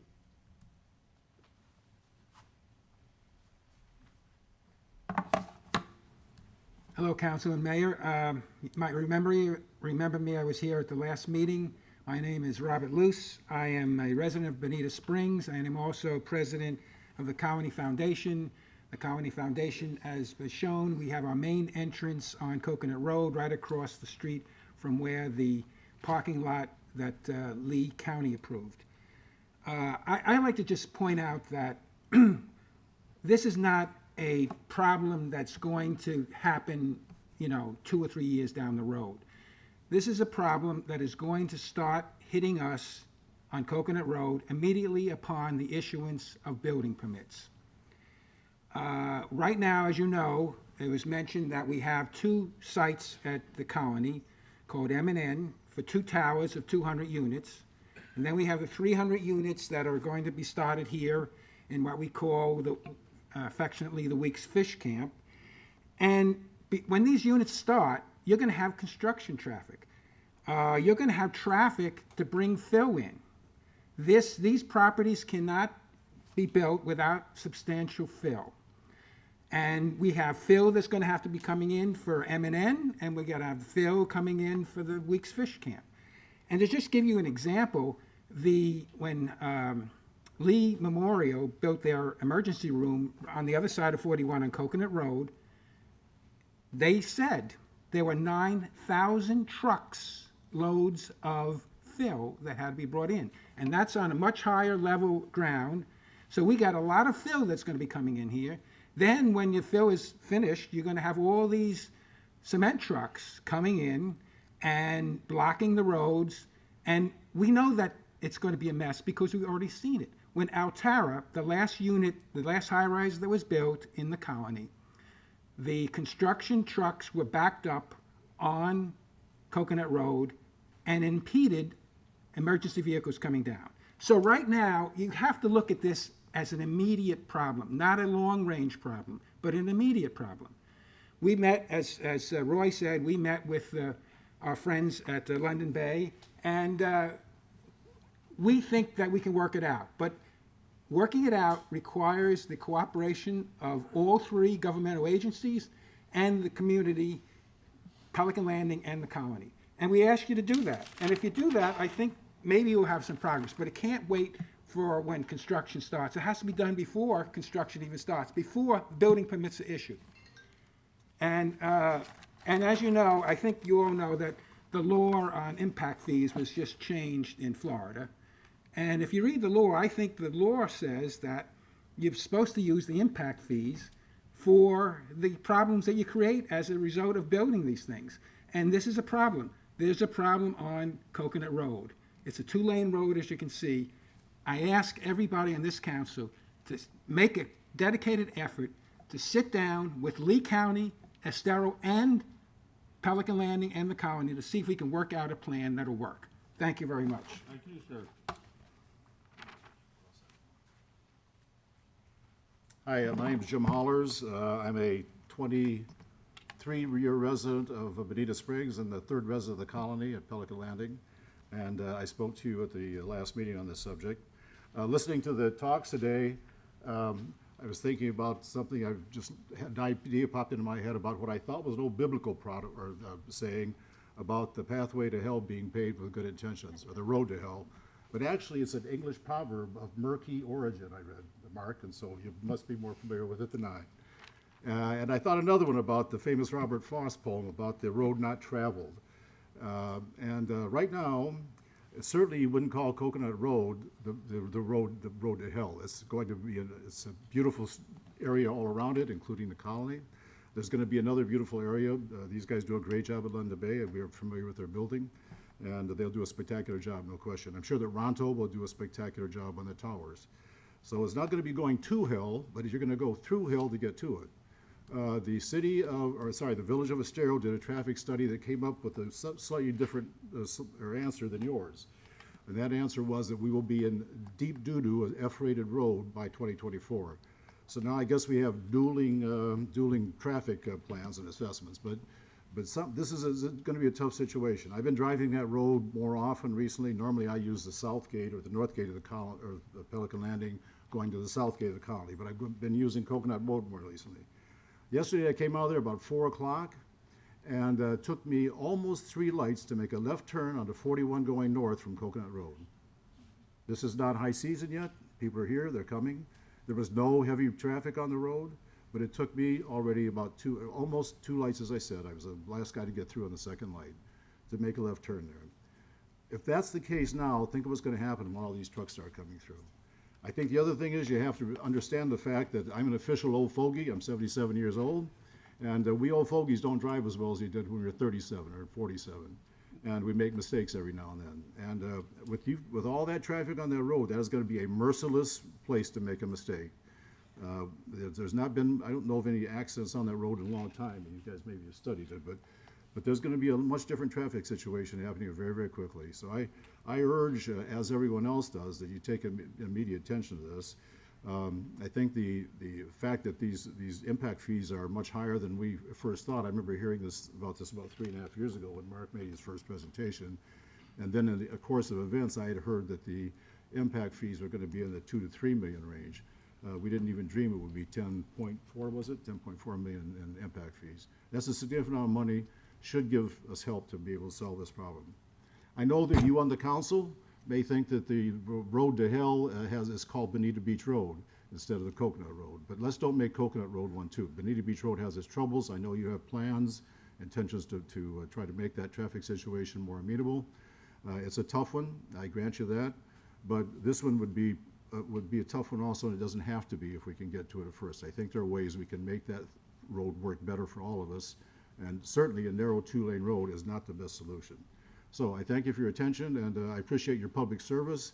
I've not been used to these kinds of things. I'm a member of the board at the colony for the last couple of 3 years. It takes an immense amount of time, and I have the highest praise for all of you who donate all your time like this, because what you get paid to me isn't getting paid, that's donating. So I thank you for your attention, and I hope we come up with a good solution here. Thank you. Thank you, sir. My name is Judy Neihart. I've been a resident of Bonita Springs since the beginning. I remember when it all began. The donation of a small but important piece of the land represented in the Bayview project shows that London Bay was paying attention when the city of Bonita Springs said that access to water wasn't important to their city. That is why the developer added a public boat ramp, trailer parking, and a few spaces for short-term docking, along with a tiny area at the harbor entrance for public water viewing.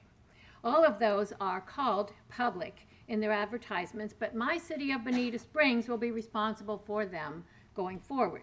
That's where the problems come in. As I spoke about when I addressed you at the last session on Bayview, there are 4 choke points or congestion areas in this plan for public access, and only one of them involves the road that everyone else has been speaking about. Where are these 3 choke points that we in Bonita Springs will have to be responsible for? The first is the ramp. The number of our residents who have boats, especially with the surge in boat ownership resulting from the pandemic, these will be using the ramp as there is, as you know, a pent-up demand for water access. Every day, and especially on weekends, the number of boat trailers waiting to back their boats into the water there will be huge. The narrow ramp will be difficult to navigate for experienced trailer backer-uppers, and many of these will be novices, and if you've ever watched one of those. This creates a ready-made crisis of accidents and who will be sued when damage happens to their boat or to the boats that they hit while trying to launch. Bonita Springs, because we own the ramp. Then there's the parking. A very small lot by the ramp has been set aside, but navigating this parking lot with a circular line of trailers already waiting, he showed us how they're going to go around like this to take their turn. A car or truck with a trailer behind it is much harder to turn and rotate than a car alone. There will be accidents. Who will be responsible for damage created during this accident waiting to happen every day? Bonita Springs, because we own the parking lot. Then there are those who have already launched their boats and find the small on-site parking lot filled and must squeeze their empty trailers past the cars waiting to launch, as well as the ones lined up on Coconut Road waiting to get in, so they can reach the accessory lot farther up the Coconut Road. I see more accidents as well as possible fisticuffs from those who cannot get through and have been waiting for hours for this long process to finish. The outside road will be the problem of Lee County sheriffs, who will be called often to deal with the problems caused by this congestion. After weeks of this, I'm sure they will come to Bonita Springs and tell us to fix our problem. We don't own the road, but our public ramp will have caused the congestion of trailers on Coconut Road. And lastly, there is the very small harbor area where the boats already launched will be circling, waiting for their trailer drivers to return. Also, boats waiting to get out of the water and waiting for their empty trailers to get back down the ramp. And the boats who want to go to the ship's store and the possible restaurant. The small number of temporary spaces for docking will not be able to handle the number of boats circling the harbor. Will boaters respect a short-term tie-up after they've been waiting for hours to launch and their tempers are worn thin? And what about the kayaks and jet skis who will be in danger milling around with the bigger boats? And then there are those who just want to watch the sunset at the small area at the end of the harbor. Where will they park? Will they be another part of the parking fiasco as the day boaters are arriving to take their boats out of the water?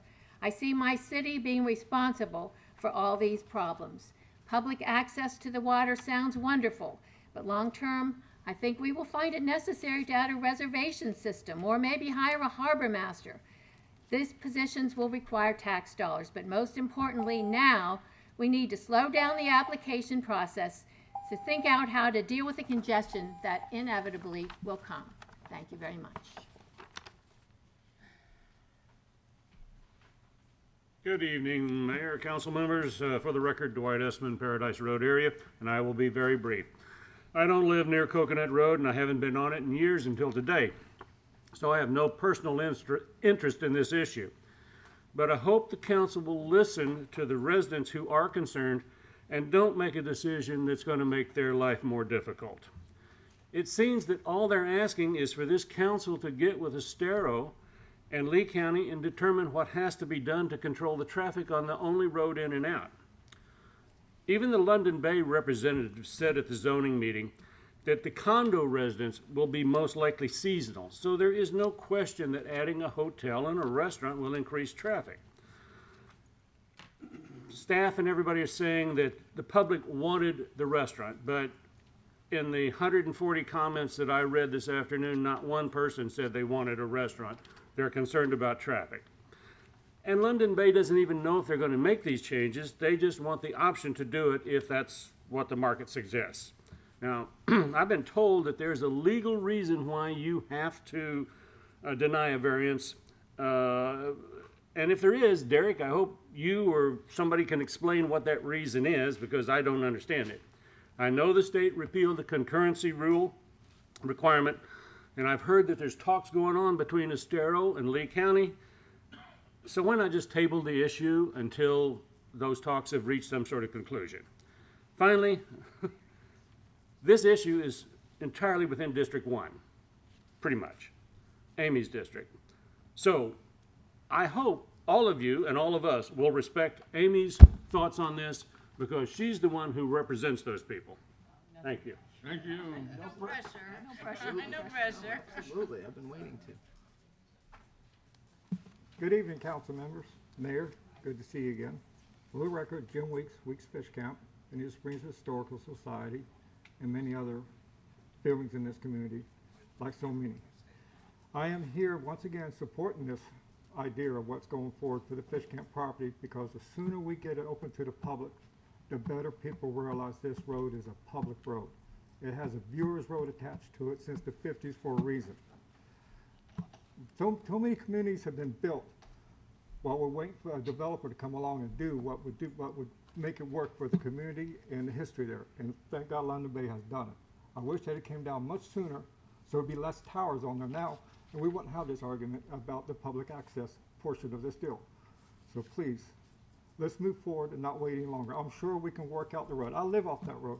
My great-grandfather built that road. I travel that road every day. The sooner the better that we get this done, we put it behind us, it's best for the community. Share the road. Share Estero Bay. It's about sharing Estero Bay too. That's the only access we have to Estero Bay directly that I know of. So please, thank you. Thank you, Jim. Mr. Mayor? Mr. Mayor? Yes.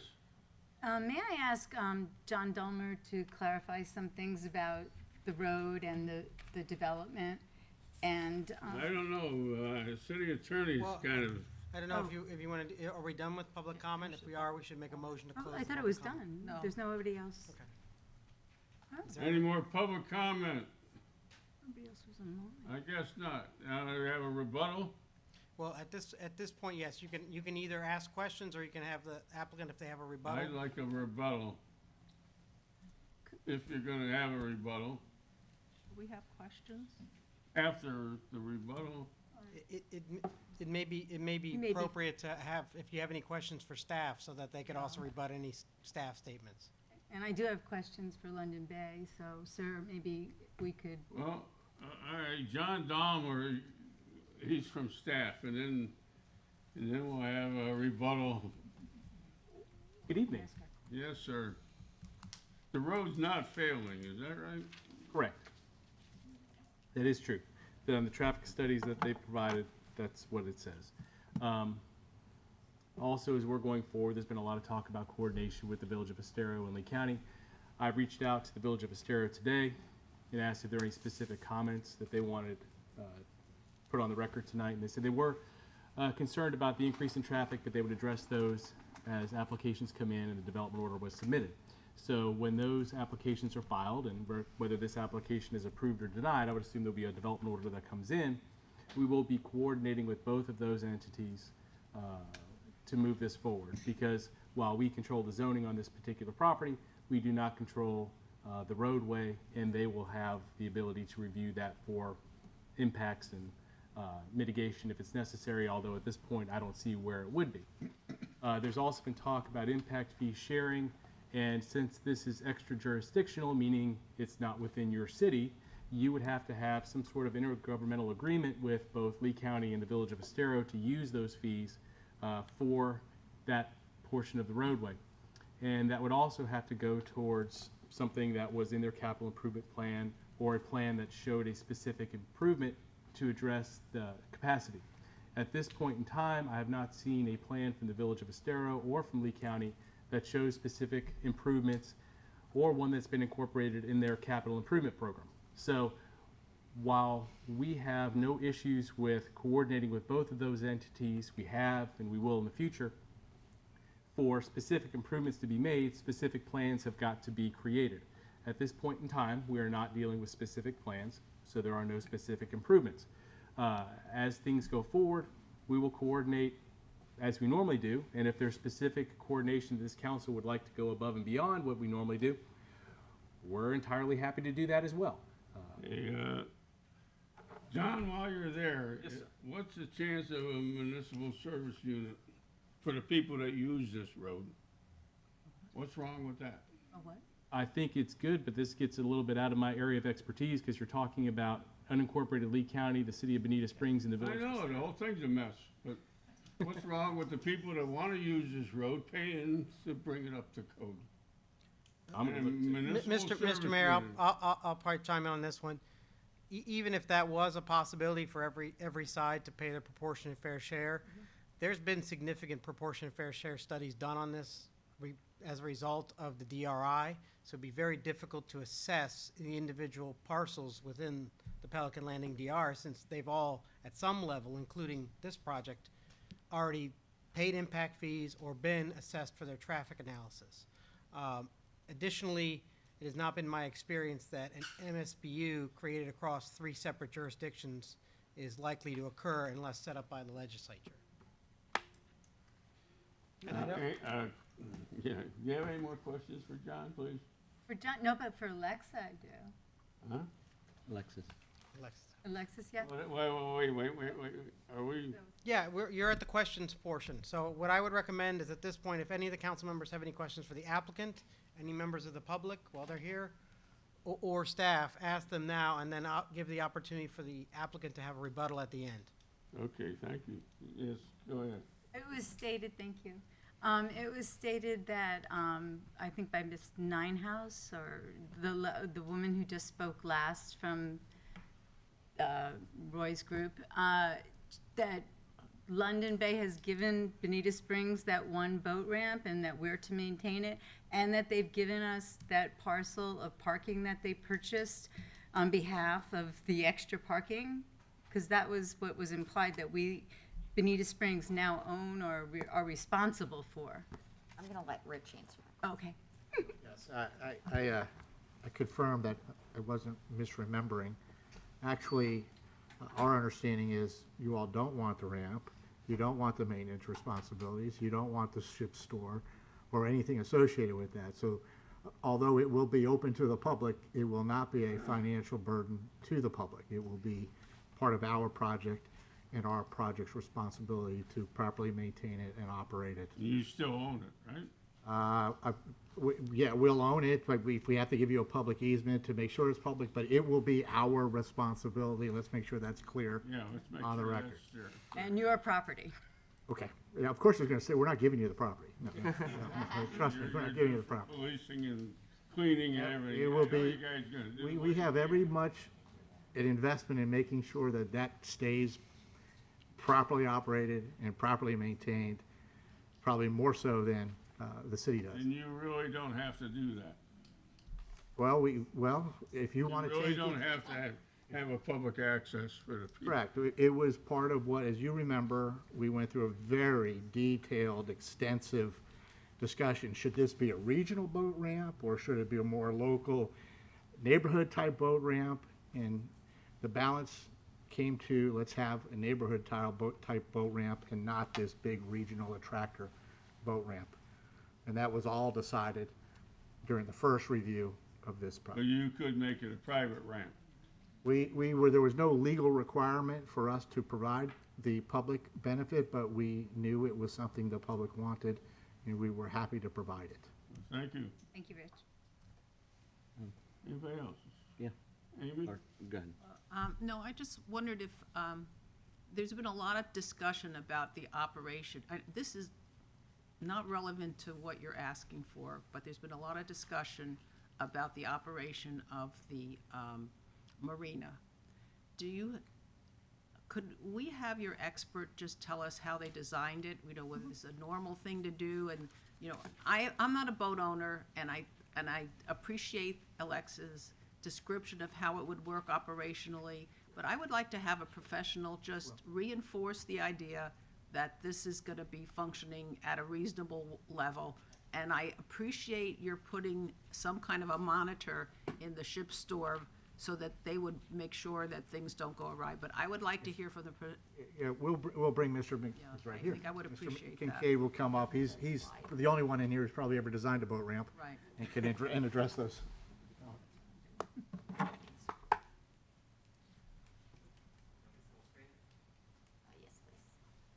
Good evening, thanks for having me. My name's Mark Kincaid, and I'm with Coastal Engineering Consultants. Just a little, my background, I've been working in the consulting industry for over 35 years. Coastal Engineering has been in existence for going on 44 years now in the Southwest Florida area, and that's all we do. We only do marine work. We do very little work with developers. We pick and choose the work that we do with developers, and this was a very worthy project, the marina project aspect of this, and we were fortunate for them to ask us to work with them. So I'm happy to answer any specific questions you might have as far as the function of the boat ramp or the marina or the slips. My question is, because a lot of the public, both in our emails and orally, have suggested that that it has all kinds of issues about congestion and operations. You know, the boats are waiting out there to get into the slip, and and what do they do with it, and where they park, and they don't have any place to park, and I mean, all these are the kinds of comments. And how are they going to turn around? Again, I don't have a boat. I've never put a boat in the water. I love to look at the boats, but I just want you to reassure the public that this was designed in a professional way that would not create congestion and hazards to either boaters or people that are down there looking at the marina. That's basically what my concern would be. Absolutely. We have design standards that we use. Coastal Engineering is not going to design something that's going to fail or be unsafe for the public. It's just not what we're going to do. London Bay is not going to build something that's not going to be safe for the public to use. So there are design standards, there's space requirements. The ramp design, when you're putting together a boat ramp, you don't design the boat ramp for the parking spaces. The parking spaces dictate what the ramp use is going to be. So for a single lane boat ramp, that should be able to serve 30 to 50 launches a day without any issue, and that's a industry standard that you can look up in several sources. So we have available 15 parking spaces on site, and then another 10 on an off-site location. That's 25 spaces total. So we feel very comfortable that the single lane, and let me add that the single lane ramp is going to be 18 feet wide, so that's much wider than a normal launch lane at other facilities within the county or within Southwest Florida. Amy, I've went by Lee County out on Lover's Key. I believe they have a public boat ramp out there. Sure. And I drove by there one time, and there must have been 75 trucks and trailers. I mean, it was a huge crowd on a Saturday, a beautiful day, you know. Sure. But you're saying we could get 40 in and out of this one single ramp? It sounds good. So at Carl Johnson, that's the ramp that you're speaking of on Lover's Key. They have 4 launch lanes there. 4 lanes, okay. 4 launch lanes, yes. But it was tremendous number of people. I was really surprised. Sure. There's a lot of boaters. But again, London Bay doesn't have to offer this boat ramp. Period. Right, but they have, and They need it for their own people, but they don't have to offer it to the right, public. but coastal engineering has designed this to make sure that it's going to work and it's going to be safe and it's going to be efficient for the people that are going to use it. Well, thank you. Any more, Amy? Go No, ahead. thank you for that reassurance. I have some other questions, but that's all. Go ahead. I'd like to just have staff explain to me,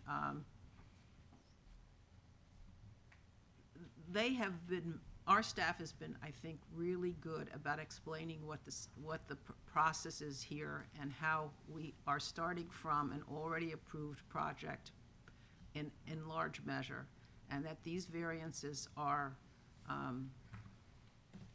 probably not significant.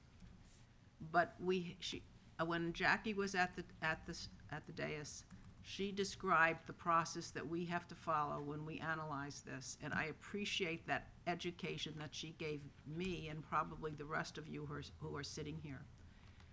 And I think she very aptly described the steps that would be taken to analyze various traffic issues that might occur along Coconut Road with the different jurisdictions, and that most of them could be and would be addressed during the development order. I have a question because I wondered if there was some method by which we could direct the staff to be as proactive as possible to interact with the various entities, like for example, for the off-site parking. When that comes before the Lee County for development order, can the city be proactive in saying, we have these concerns because of our project that we are approving or not approving down at Weeks Fish Camp? And the same thing for all the other, quote, issues in regard to, for example, Pelican Landing and their new parking. You already said you're gonna coordinate with Lee County there. Is there some way that we can assure the public that Bonita will be taking, I guess, the initiative in having a statement with these people if we in fact have a point of view on those issues? For the record, Jacqueline Genson. With the Bayview 2 CPD, I guess what I could do is let Dave Loveland know at Lee County Department of Community Development, he's the Community Development Director, that we as the staff would like to be extended the same opportunity that we afford the county on projects that may impact projects of interest within our jurisdiction. I don't know if that's going to take a formal action by the commission to make sure that they also do that, but we do have a pretty good rapport. And the same thing for the parallel parking across from the Hyatt down there. I am confident in what our staff has done and will be doing in the future, but is there some way that we could reinforce the notion that you were a full participant with these other entities, especially in regard to issues that have been raised in regard to traffic or congestion or how the whole operational process is working? Well, in terms of the parking on the north side of Coconut Road, it is shown on the applicant's master concept plan. It is not required parking. So should the applicant elect not to put in that parallel parking, that's also something that is up to them. It's not required parking. So that. But do we have have we analyzed whether that would be beneficial to the operation of the road down there or not? I mean, do we have any opinion on that? Or should we have an opinion on that? I unfortunately, I do not have an opinion on that because this section of Coconut Road was realigned and permitted in the late 90s. So I'm not familiar with the exact cross-section, with the travel lanes. I know there's a 5-foot sidewalk. But other than that, I don't know. But should this be an amenity that Bayview wants to go ahead and incorporate, there's always the opportunity to improve that roadway section and provide the on-street parking within the right-of-way or on their private property and dedicate an easement. So there are different methods to achieve that, keeping safety in mind. Mr. Mayor, may I? Yes. I think the question that Councilwoman Caramba is asking is, Ms. Genson went through the details, and Mr. Dahlmer pointed out what efforts we've made to coordinate, and that those are conditions in our development order. And if anyone recalls, as presented by Ms. Genson, during the initial rezoning of this property, when there was a specific proposal and request from the Village of Estero that the Pelican Colony signal be taken care of, I believe that may have been for Raptor Bay, but that was made a condition of the city.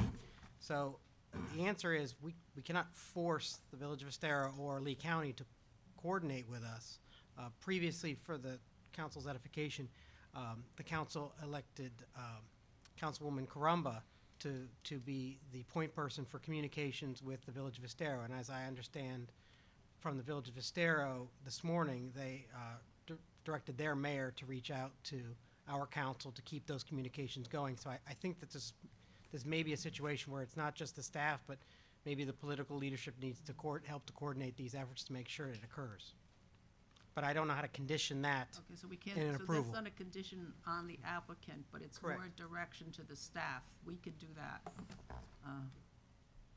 We would, I'm sorry, I didn't mean to interrupt, but we would agree to provide the city staff a copy of any petitions or applications we make to Lee County, so you're aware and you don't have to, you'll at least be able to know we're in, and you'll have a signal for Jackie to then contact them if they don't voluntarily let you know we're already in. So I want to compliment the effort that's been made by London Bay, and I'm not concerned about your intent here.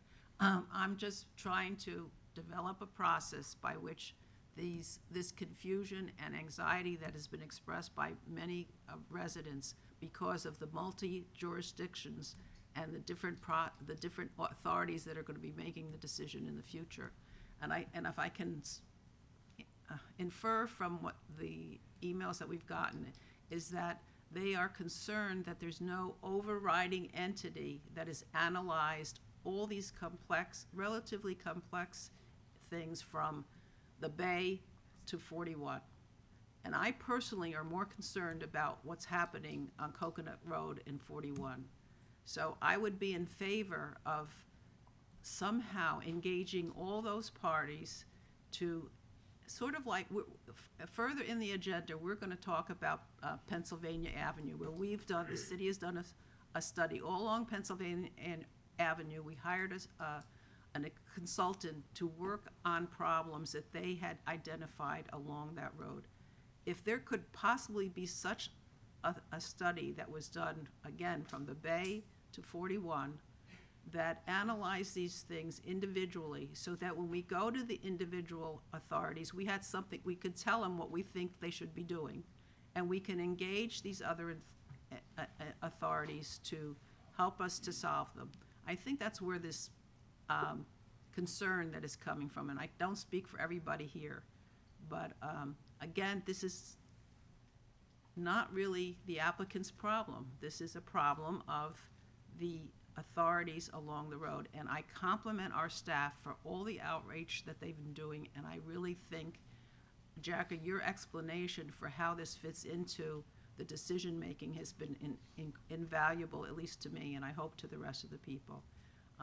But we can't condition anything, but we can give direction as a council to our staff to be more proactive in the future and to reassure the public that these things were going to be looked at as best we can within the authority of the law.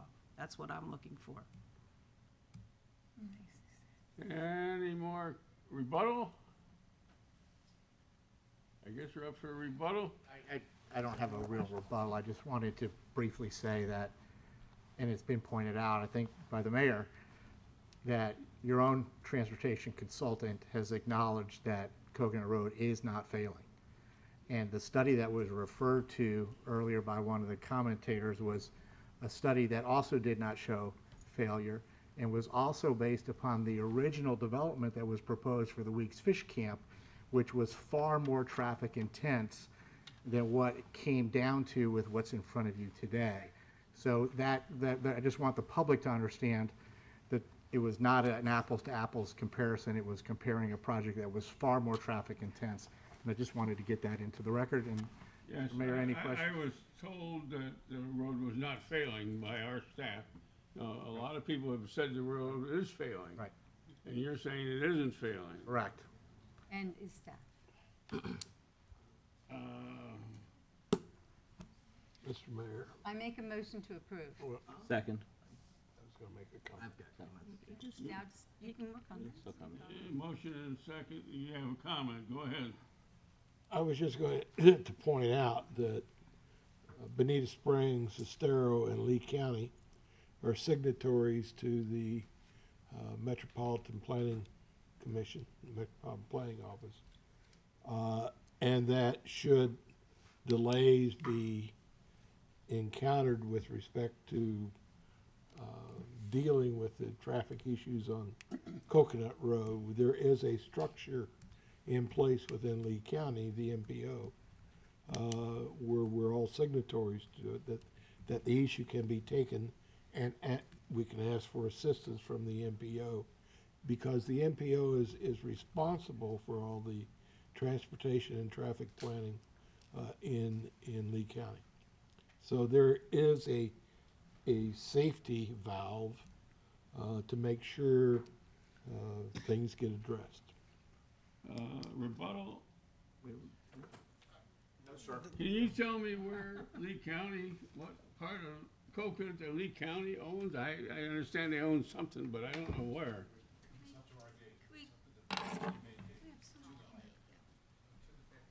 I mean, is it 100 feet, 1,000 feet, or what? I don't know the linear footage, but it's from, so where the colonies exit, or entrance. Main gate. It's to the west, that is Lee County's jurisdiction for permitting. It's in the middle of the, it's in the middle of the stretch? The far west part. Yeah. I'm trying to, I don't know what's. Can we, Come on, yeah. can we We call? move the, Well, I haven't, I've had conversations with, want to call the question? we gotta vote whether we're gonna end the conversation? Yes. I vote we continue. There's a this. sec, Do we have to second that? there's a second from Okay. Councilman Purdy. Does anyone want to comment that doesn't? I had something prepared, but if I'm the only one, I don't need to get. We gotta vote on her request, I guess. You second her request? So, Okay. Councilwoman Carr motioned to call the question and Councilman Purdon seconded. So we're voting on calling the question. Yep. Okay, Councilwoman Carr, aye. Mayor Steinmeier, No. Councilman Corey, Aye. Councilman Gibson, Aye. Councilman Forbes, Hello. We know you can hear us. Sorry, he Wake just, up. he just dropped off. They're reconnecting him.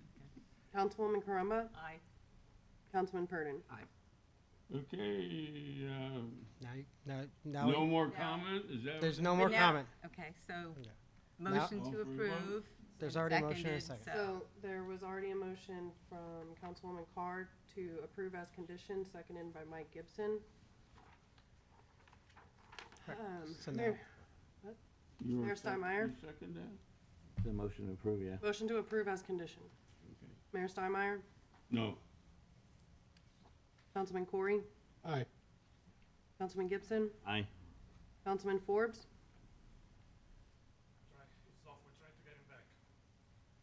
Councilwoman Caramba, Aye. Councilman Purdon, Aye. Councilwoman Carr. Aye. Motion carries, guys. Thank you very much, Council. I'm gonna get on Lee County and Estero to get their act together. Thank you. It's not your fault, believe me. Hey, 8B, All right. Mr. Attorney. Just for as an early announcement, I talked to Councilman Forbes. He was having some technical issues. He had attempted to talk a couple times during the hearing, and every time he muted himself, he couldn't be unheard, and so he unfortunately disconnected right before the vote, trying to reconnect. He's not going to be rejoining us because he does not believe he'll be able to get in. So, Is he feeling okay? yes, but his computer is not. Okay. He So- voted positive He on would. it? He did not indicate his vote to me, but per our rules, he would be viewed as voting in favor of it when not present. Okay. The second reading and public hearing on the following zoning ordinance, a zoning ordinance of the City of Bonita Springs, considering a request to rezone 4.19 plus or minus acres from residential two-family conservation TFC-2 to residential plan development RPD to allow a 132-bed assisted living facility located at 9726 Bonita Beach Road, Southeast Bonita Springs, Florida, providing for an effective date. Motion to approve? Amen. Motion to approve. No, I'm kidding. Second. I got a second? Second. You need public hearing. Any comments? Public hearing? Oh, London Bay's not gonna be happy. Let's calm ourselves. Can we take a vote? No, we have to have, Does the applicant have anything to add? what's the applicant? The staff, I will point out that the staff report, recommendation, and all materials are already part of the record. Anybody not willing to vote? Any more comment? I think it's a good project. It's just across the street from a medical center. It's across the street from the Presbyterian Church and the Episcopal Church. It's an old family. It's been on that property for 100 years probably. They've been trying to sell it for quite a while. I reviewed it. The tree advisory board had worked to save one 19.5-inch tree, and they gave it an extra half-inch so they can keep it. So I made a motion to approve, or somebody made a motion in a Do second. you want to just ask if there's any public comment? Any public comment? Okay. Carly? I'm sorry, was there a second? Yeah, I Mike? Okay, motion to approve. Councilman Corey? Aye. Councilman Gibson? Aye. Councilman Forbes, Councilman Carumba? Aye. Councilman Purdon? Aye. Councilwoman Carr? Aye. Mayor Steinmeier? Aye. Okay. Now consent agenda, yes, sir. Can I help you? Can I just say thank you on behalf of the applicant? Urban looks forward to being part of the community. Very good. Okay, consent agenda is put together by our wonderful staff. I would like to I will make a motion to approve the consent agenda as it's written. Second. Any more comments? Harley? Councilman Gibson? Aye. Councilwoman Carumba? Aye. Councilman Purdon? Aye. Councilwoman Carr? Aye. Mayor Steinmeier? Aye. Councilman Corey? Aye. Okay, motion covers. Mayor? Now, do we have any comments? Mayor, just a minute. I just want to make a comment on. Yes, that's right. I just want to, I'm very pleased to see the approval of the family sculpture, but I also want to point out how satisfied I am with the effort that Matt Feeney has done in putting those pocket parks along Terry, and hopefully there'll be another sculpture put in. I think we're going to move away to the other one. So, and if any of you have a chance to go down there, it's going to be a really lovely place. So it's nice to see that on the agenda. Okay, anything else about the agenda, the consent agenda? Okay, Matt Feeney, you're on deck. Thank you. Traffic calming. Thank you, Mr. Mayor. We're going to sleep on the road. So we have a brief presentation on two projects that we had a firm, American Structure Point, evaluate for traffic calming and some improvements to the West Terry Street roundabout. Both studies have concluded, and they have some recommendations for council to consider. I've got Nick Harrison from from Structure Point to present. I'm remiss, failed to mention the first street, which was Pennsylvania Avenue. So without further ado, we'll let Nick let you know what they found out.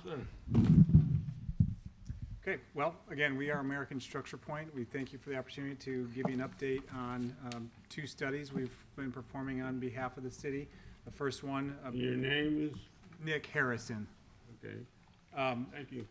Those 2 studies, as Matt mentioned, are the Pennsylvania Avenue Traffic Calming Study and a peer review of the existing Terry Street Old 41 roundabout. With me today are the 2 traffic engineers that have been developing this study. Have Jose Harquin and Andrew Stastny, and they'll be speaking as well. Very good. With that, we're going to go ahead and get started with the Pennsylvania Avenue Traffic Calming Study. We'll get through our brief summary, and we'd be happy to take any questions you may have following our presentation. Jose?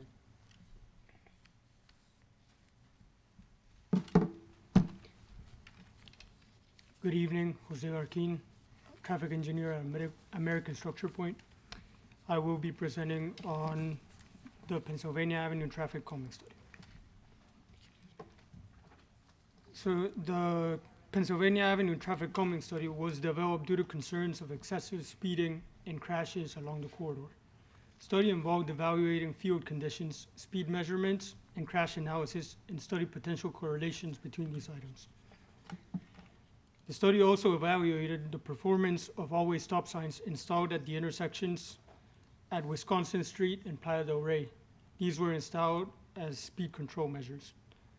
Finally, the purpose of the study was to identify potential low-cost and phased solutions for speed control mitigation. Study limits extended from Arroyo Road on the west over here to East Drive by the railroad tracks.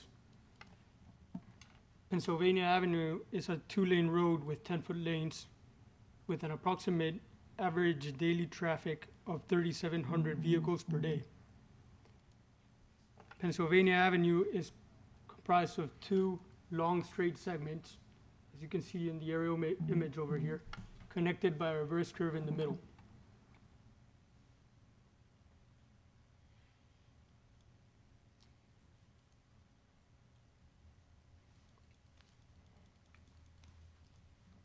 Speed counts were performed at 3 locations along Pennsylvania Avenue.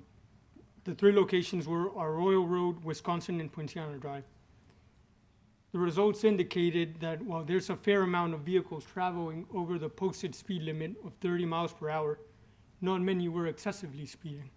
However, the few that are excessively speeding are the real concern due to the potential to exacerbate crashes. Naturally, vehicles traveling at a higher rate of speed are prone to more severe crashes. And data suggests that there is a problem here, as there is no speed deterrent for vehicles that exceed the speed limit by 25 miles per hour or more.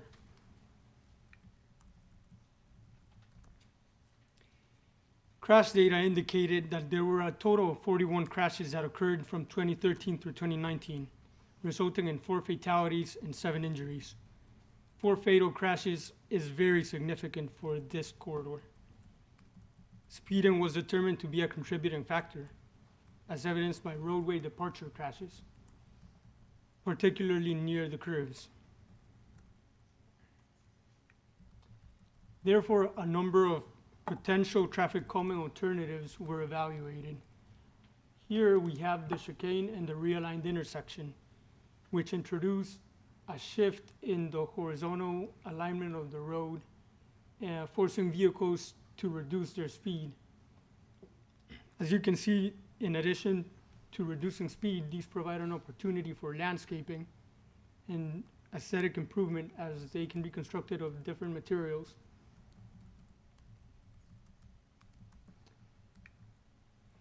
Another alternative is the raised crosswalk, which is a purposeful speed table, emphasizing pedestrian safety.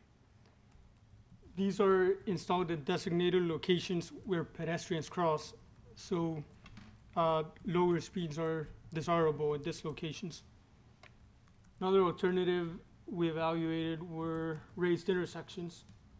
which are similar to the speed tables or the race crosswalks, excuse me. However, these are constructed over the entire intersection and force all entering vehicles to slow down. Speed feedback signs were another alternative evaluated, and the importance of these are they're a visual indicator of speed, reminding vehicles to slow down. And they also provide awareness to the driver of their traveling speed. Mr. Mayor, may I ask a question? Pardon? May I ask a question? At the end, he asked if It's right you would- here, though, but, oh, is that very expensive, that sign? We will get He to was that. asking to wait to the end Oh, I didn't hear to that. ask the I'm sorry. questions. I didn't hear you, I'm sorry. Okay. I didn't hear him say that either, I'm sorry. Yeah. And another traffic calming strategy evaluated were the pavement markings, which the ones at the, excuse me, top image over here give the appearance of a narrower lane, therefore causing vehicles to reduce their speed. And at the bottom, there's a reminder of the posted speed limit that is on the roadway.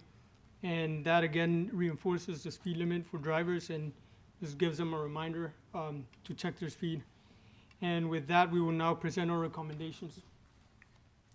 Well, when do we ask questions? When you're done? Yes. Okay.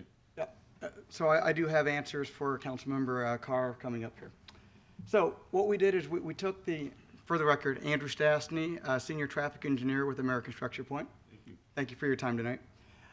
So what we did is took all those recommendations, or took all of the different alternatives that we can look at to slow folks down, considering the crash data and the speed studies that we did out there. And we came up with a phased approach on some recommendations.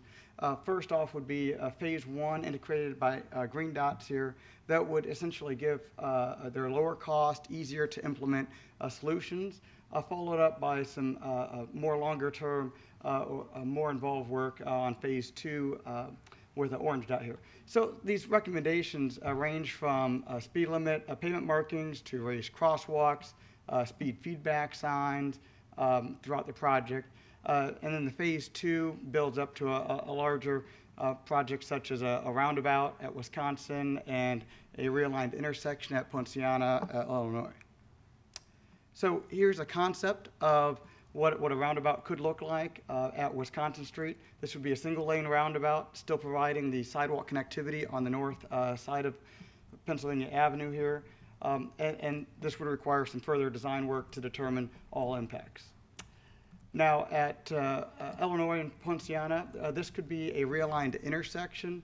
Essentially what this is doing is introducing a curvature, a bump out, if you will, on the north side of the road.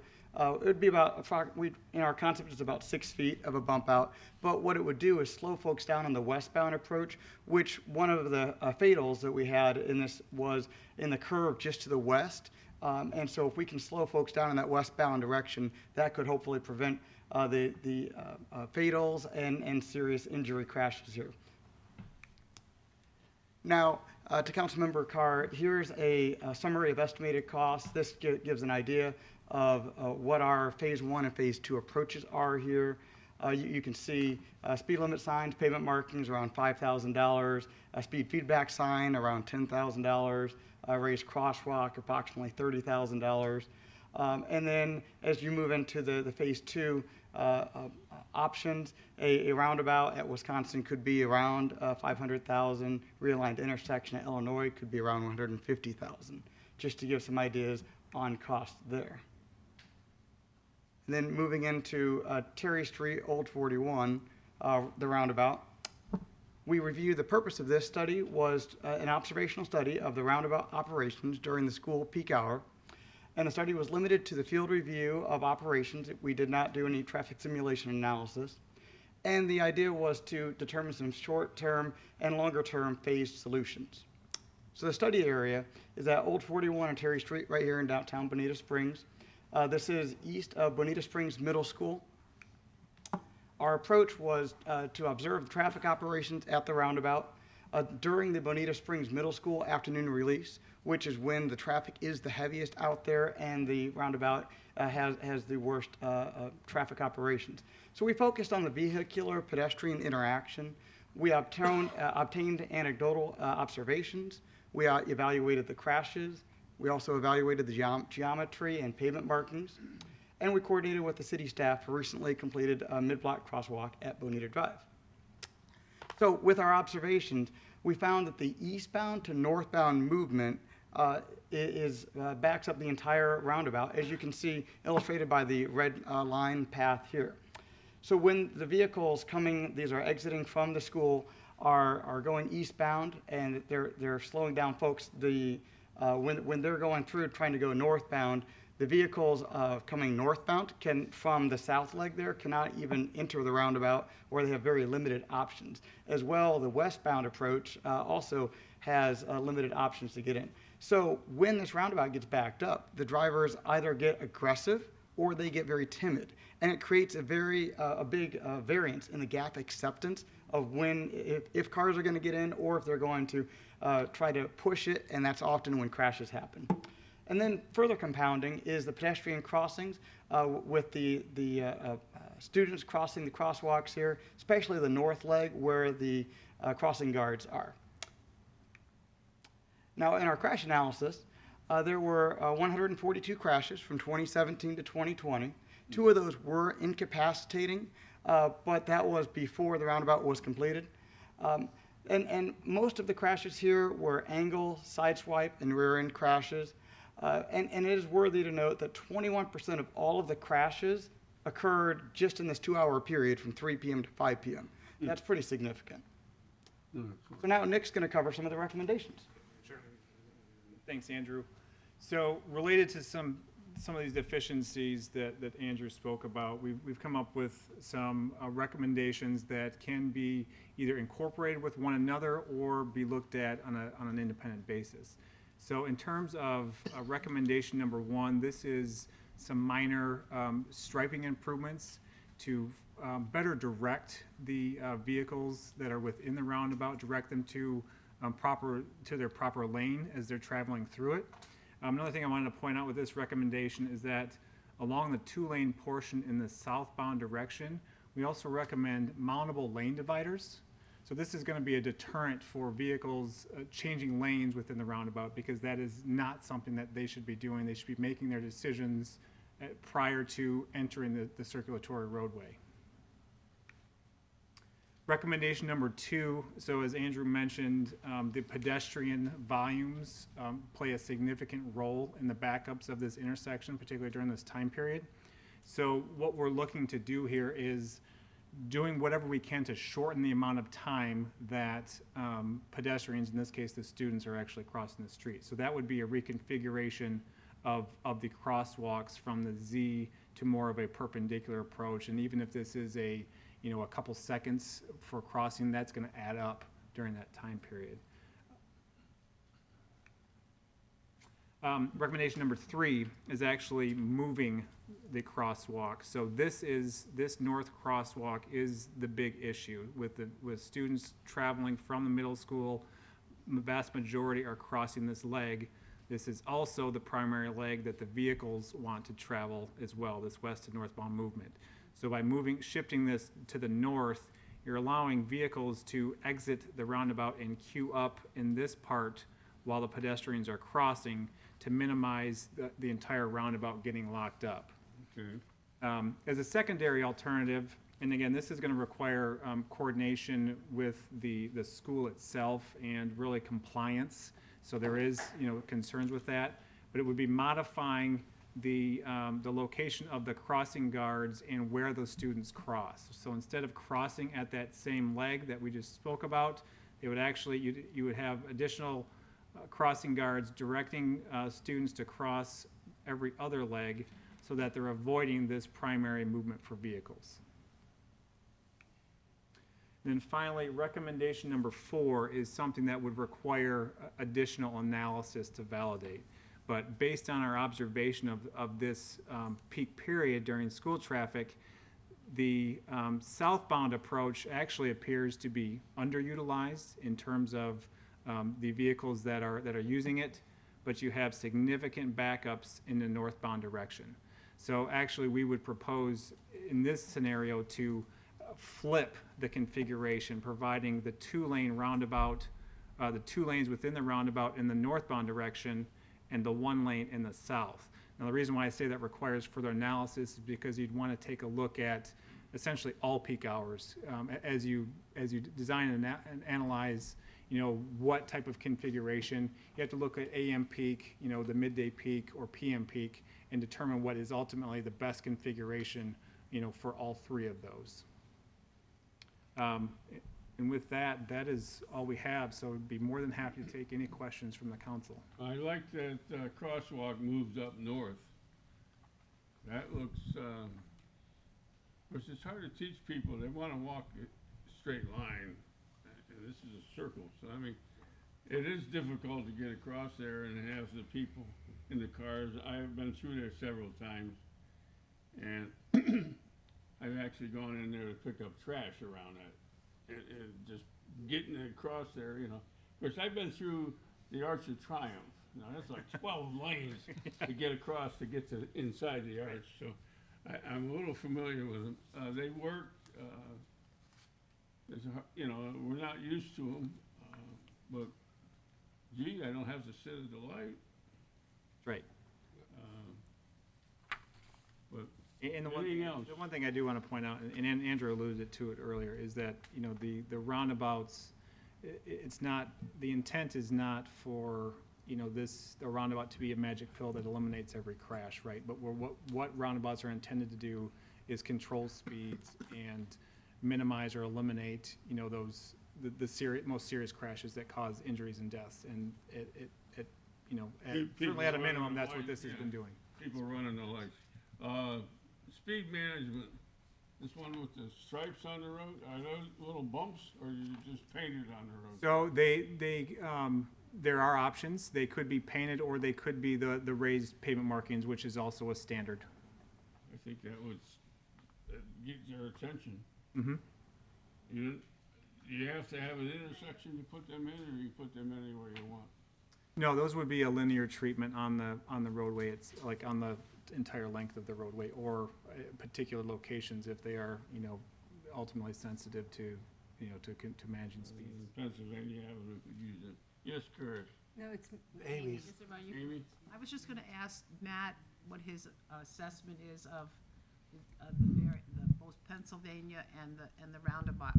What are have you had time to look at them and are you on? Excuse me. Oh, yes. Oh, yes? No, What's your opinion? My opinion is we have a couple of places in the budget, one specifically for traffic calming in the CIP, another one for minor road and drainage improvements that can address both Phase 1 improvements for Pennsylvania. We have the funding available to do that. We actually have within their contract the design piece for that. So, if council authorizes us to move forward, we could basically take that to construction. And then as far as the roundabout goes, really I think items 1, 2, and 3, which are all relatively low cost, with the caveat that 2, the northern crosswalk would be supplanted with what's shown in option 3, where you relocate it to the north. We think those would be worthwhile improvements. I think we've heard that a little bit here from council. Right. And we have the money to do it, so our recommendation would be to move forward with Phase 1 on Pennsylvania and with options 1, 2, and 3, with the understanding that 3 that we're talking about is the movement of the crosswalk on the north leg. Sounds good to me. Motion to approve. Okay, I'll second that. Comment, I have had several people comment about the pedestrian traffic in a walkable community, and anything we can do to help the pedestrians would help. And, yes? I just wanted to make sure that the raised crosswalks would be tuned to the speed limit of the road, so that way you don't have to slow down below the speed limit. That is correct. So there are certain details, obviously based on slope. I mean, these aren't intended to be, you know, I think what you would stereotypically think of as speed bump, where you need to, you know, It's slam on the almost brakes stop, and yeah. kind of creep your car over it. That would be designed for the speed limit of 30 miles an hour. So you'd be able to traverse those, which is more of the intent of a speed table as opposed to a speed bump or a speed hump. Okay, and then also the markings to help slow down. I'd like to also look at that possibly for Terry Street, because with the redesign, with the, you know, the extra space in between the bike lane and the regular lanes, it still appears to be a wide road, and people are kind of driving a little faster than they should, even though it's only 30 miles an hour now. Pennsylvania is a real, what is the road right away in Pennsylvania? You got the sidewalk right next to the road. Yeah, I think. You have any idea what the road right away is on there? Yeah, I don't. You know, they got the mailboxes turned sideways because it's so narrow. I don't know off the top of my head. You know, Nick proposed that maybe it's 50 feet, but we'd have to measure. I don't know Pennsylvania's There's no extra exact room corridor. in there. Sidewalk on one side. Yes. And then also with the roundabout, I'm very happy with the recommendations there. On the one where you're doing the mountable raised area, the dotted lines in between, I was wondering if it would be a good idea to have a solid line on the inside and a dotted line on the outside, so that way the dotted line designates people coming from West Terry are allowed to go in, but the people that are already in shouldn't be trying to sneak out that little opening. Yeah, and I think what you're talking about is, are you referring to this portion in here? Yeah, the dotted line that's right there, that'll be in between your two raised areas. So that dotted line, the dotted line essentially allows for that crossing point. So that would be where this movement, this eastbound movement, would be allowed to cross the lane line. And when it's solid, you're not supposed to cross. Yeah, it. but well, like on a road like a passing lane road, the solid side, nobody on that side's allowed to pass, but the dotted line. Correct. So I was just thinking, if we had a solid line on the inside of the circle, dotted on the outside, it designates that those people can cross going in, but the ones that are already in shouldn't be coming out. Yes, I would concur with that, and we'll. I agree, that's the most dangerous part of the circle is, from my experience, has been the traffic coming south. They get into the wrong lane, and all of a sudden at the last, they'll continue on south while they're in the lane that's supposed to go on around the circle. And all of a sudden, you see cars slamming on their brakes because somebody's all of a sudden making a decision they're going to continue on south, and they're getting out of their lane. The other recommendation I would have is to maybe look at putting some signage up further back from the circle.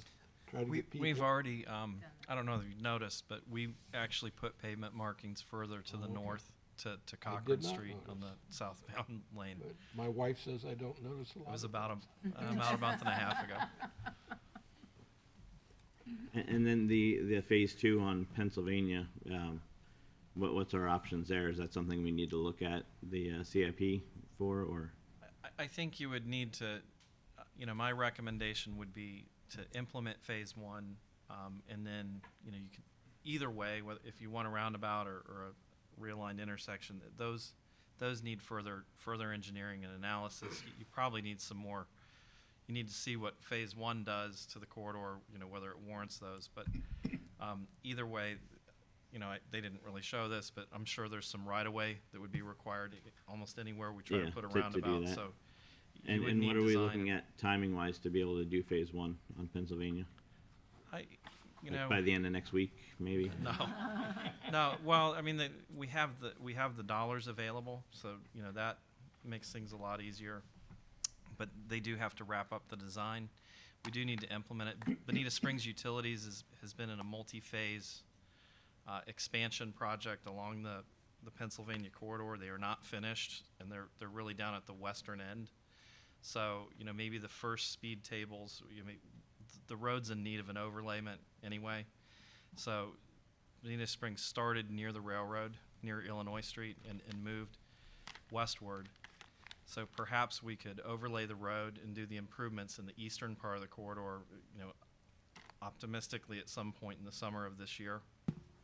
And then really the western improvements at the far extreme, we need to wait until they're finished with their utility work, and they're just getting ready to start another phase in that area because we don't want to pave a road, have it torn up, or put in a speed table that gets torn up. I see the biggest problem is that ridge coming in that turn right around there, that they end up in, what's that creek, Oak Creek or something? Yep. So, What so, are we doing about so that? that area is, there's speed tables shown on their plan in both approaches, or was it both Yeah. near? And so that area has been addressed with the utility renovations, and so we would be able to basically go in and overlay the road and construct the improvements. Yeah, we've had to pull people out of that river, Yeah. or out of that creek, I think. And that would be a focal point for phase 2 improvements as well, so that the realigned intersection that we talked about would be right in here, and the purpose of that primarily would be to slow that westbound traffic prior to entering into that reverse curve situation. Okay, very good. Well, you got my approval. So do we have a vote on this? or yeah, you've got to. Wait, so we have a motion and a second. A motion And a to second move for- forward with implementing phase 1? Yes. Right. Implementing phase 1 and implementing items 1, 2, and 3 with the understanding that 3 is the realignment of the northern crosswalk on West Terry Street. Okay, and because the presentation was not anticipated to have a vote previously, I would just ask briefly if there's any members of the public who have any comments on it. Seeing none. Okay. Roll Carly? call. Carly. I'm sorry, who was the second? Mike? Councilwoman Caramba. Aye. Councilman Purdon. Aye. Councilwoman Carr. Aye. Mayor Steinmeier. Aye. Councilman Corey. Aye. Councilman Gibson. Aye. Thank you. Very good. Thank you, Good job. gentlemen. Good job. Thank you. Happy traveling. Okay, let's see here. Okay, the It's next so hard to do easements, okay. Yes, the mayor, Mr. Attorney. I'll give you a promotion. If Councilman, Deputy Mayor Gibson doesn't mind, I'll go ahead and give a little bit of background on this. You have the materials. If you look at the materials, what you'll see is there is a photo that shows 2 lots next to Kentucky Street Park. There is an individual, William Glass, who's a resident, looking to acquire those 2 lots and build his dream house, is my understanding.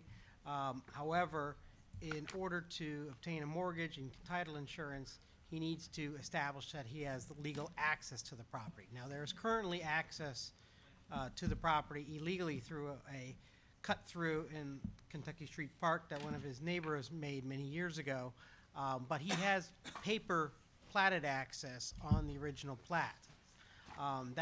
That plat is so old that it doesn't have the traditional descriptions as to who the dedications are made to, the county government, other property owners. And so what I have attached is a document prepared by his attorney and cleared by his insurance company that basically acknowledges that there is a legal access easement, and it includes the neighboring property owners and the city as all interested parties. We do not have any objection to this. In fact, as long as the road is built to city standards, we would recognize that as the primary access. So We're gonna have to maintain it, did you say? no, we do not have to accept it, but if it's constructed and it's designed to go to a house, it needs to meet our minimum standards. So I have discussed this issue with Jay Sweet, I've discussed it with Matt Feeney, and we had a conference call with Deputy Mayor Gibson and the property owner, and he's very eager to move forward. And he's, I would just like to point out, the property owner's here.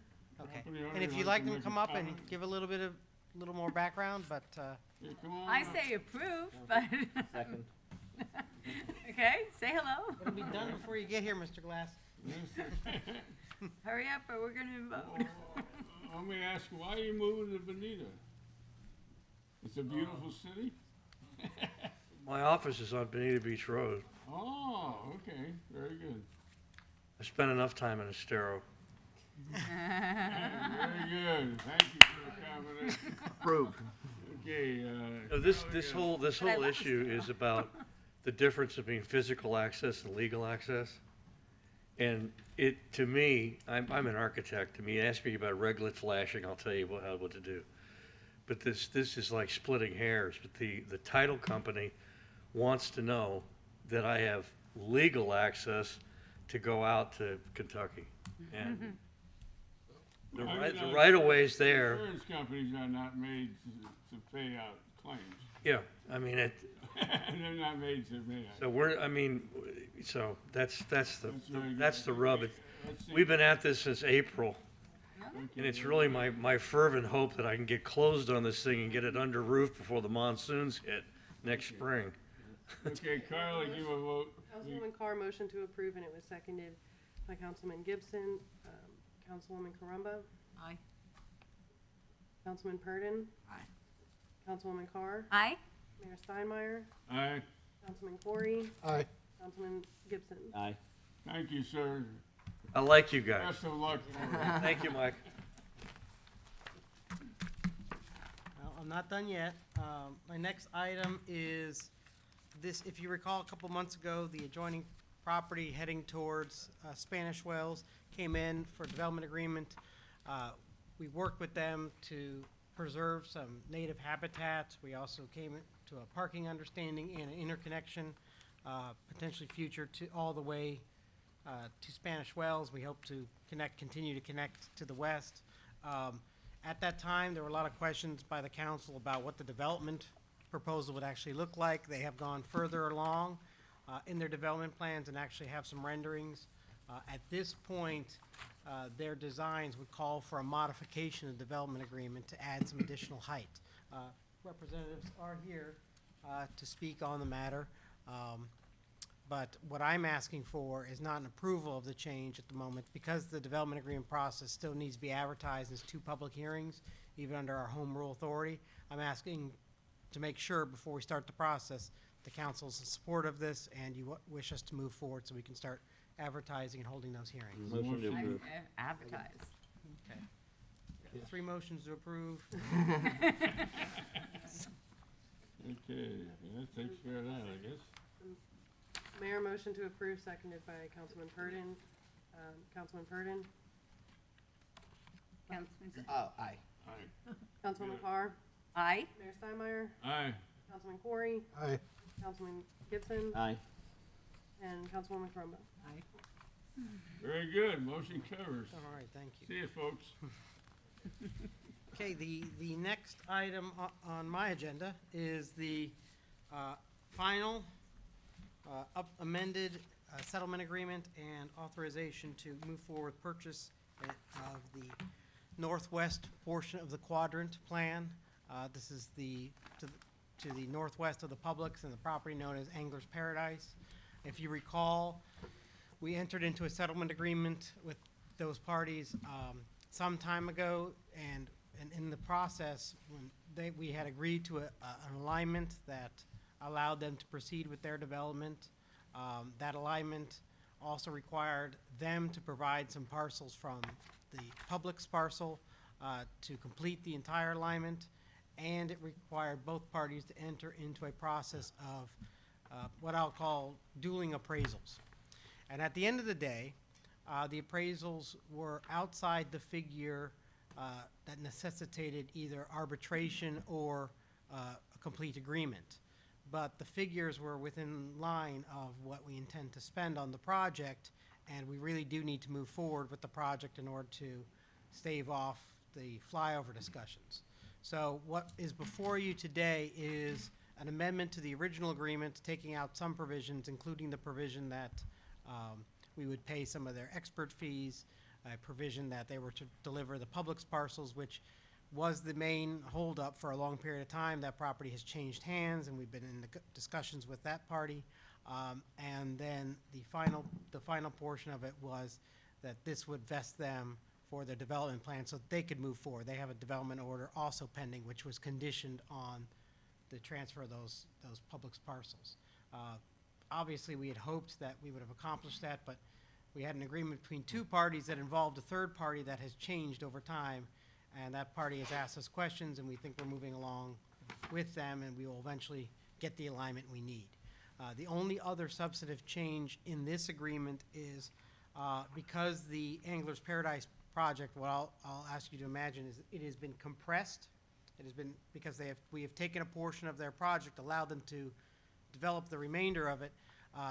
We are working with them on some of their landscaping and the minimum tree requirements, and so there is a provision in there that we will work with them on the landscaping that's required for their project on our side of the landscaping, so that we're not, both the city and them are not landscaping the same corridor. To the extent we can put some of those trees on our property, we will.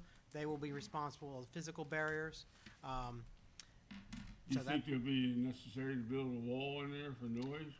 I believe they're gonna be building a wall. I mean, that's for their purposes. There was originally contemplated a wall in the master concept plan, and Well, this goes back to before the shopping center changed hands quite a few years correct. ago. And it was quite a mess. It was about a year ago we started this process, know? about July of 2020. Okay, and when did the shopping center change hands? Not long after that. Okay. Motion to approve. Second.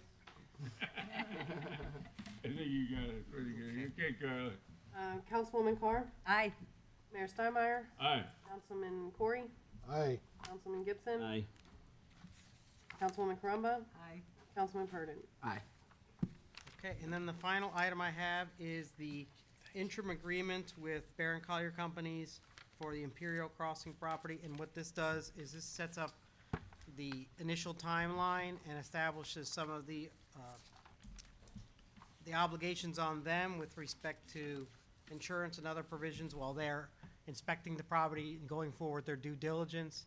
At the conclusion of this interim process, we will have hopefully a final comprehensive agreement which will actually detail the particulars, the density, the uses, the parts of the public project that will be beneficial to the city, and that will be the approval effectively of the final lease. So they had a hearing, they had a public meeting yesterday.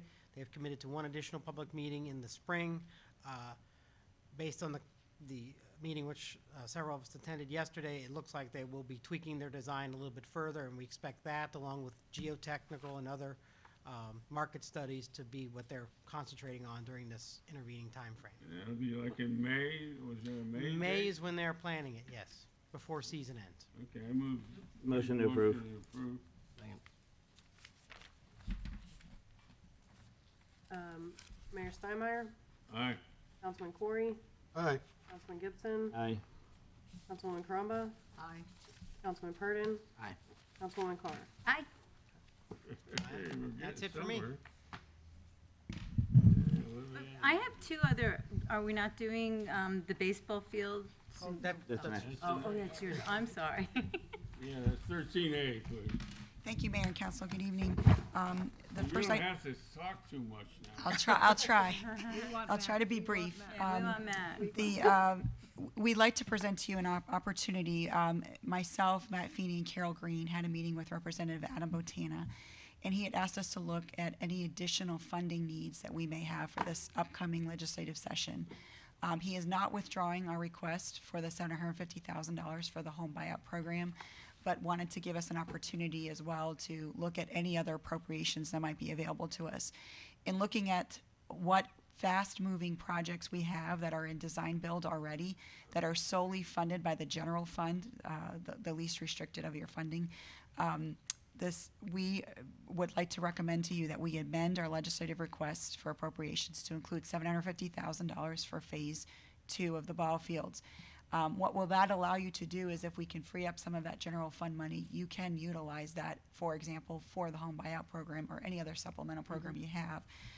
And we felt that also this is not tied to any other state grants that we've asked for. But we're also having over 50% in matching funds of city dollars to this project. And the representative is willing to sponsor a bill in that effect. Once we move forward this evening, Carol Green will then do outreach to Senator Pasadoma to actually support it on the Senate side as well.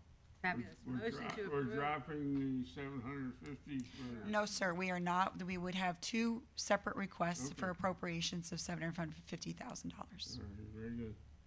Motion to, second. Okay, any other comment? We're good. we're not gonna slow down, Nicole in her, Correct. So the state fiscal year starts July 1. That coincides with the project timing. So there is other work that can be done under the city's portion of the match that can run concurrent, and the 750 will come towards the end phases once we get a contract sometime at the end of the summer. very good. Councilman Corey. Aye. Councilman Gibson. Aye. Councilwoman Caramba. Aye. Councilman Purdon. Aye. Councilwoman Carr. Aye. Mayor Steinmeier. Aye. In an effort to be most transparent, we wanted to give you an outline of the redistricting process for the city. We will be working with a consultant in this process. As you see, there is a layout of opportunity of analysis of the data that has to occur first. That is step one. Our consultant will then report back to us on that data, and we'll go from there on the needs. We'll make an official analysis needs of the need to actually go through the redistricting process. It is most likely we will need to do that because of the significant population change that we've had. Our goal is to complete this well in advance of the qualifying period for the November 2022 elections. We need to be complete by then. We plan on having any of the public workshops that may be required in early spring, so that even though they may not be necessarily voting members, our seasonal population can be a part of it. Can be a fully transparent process.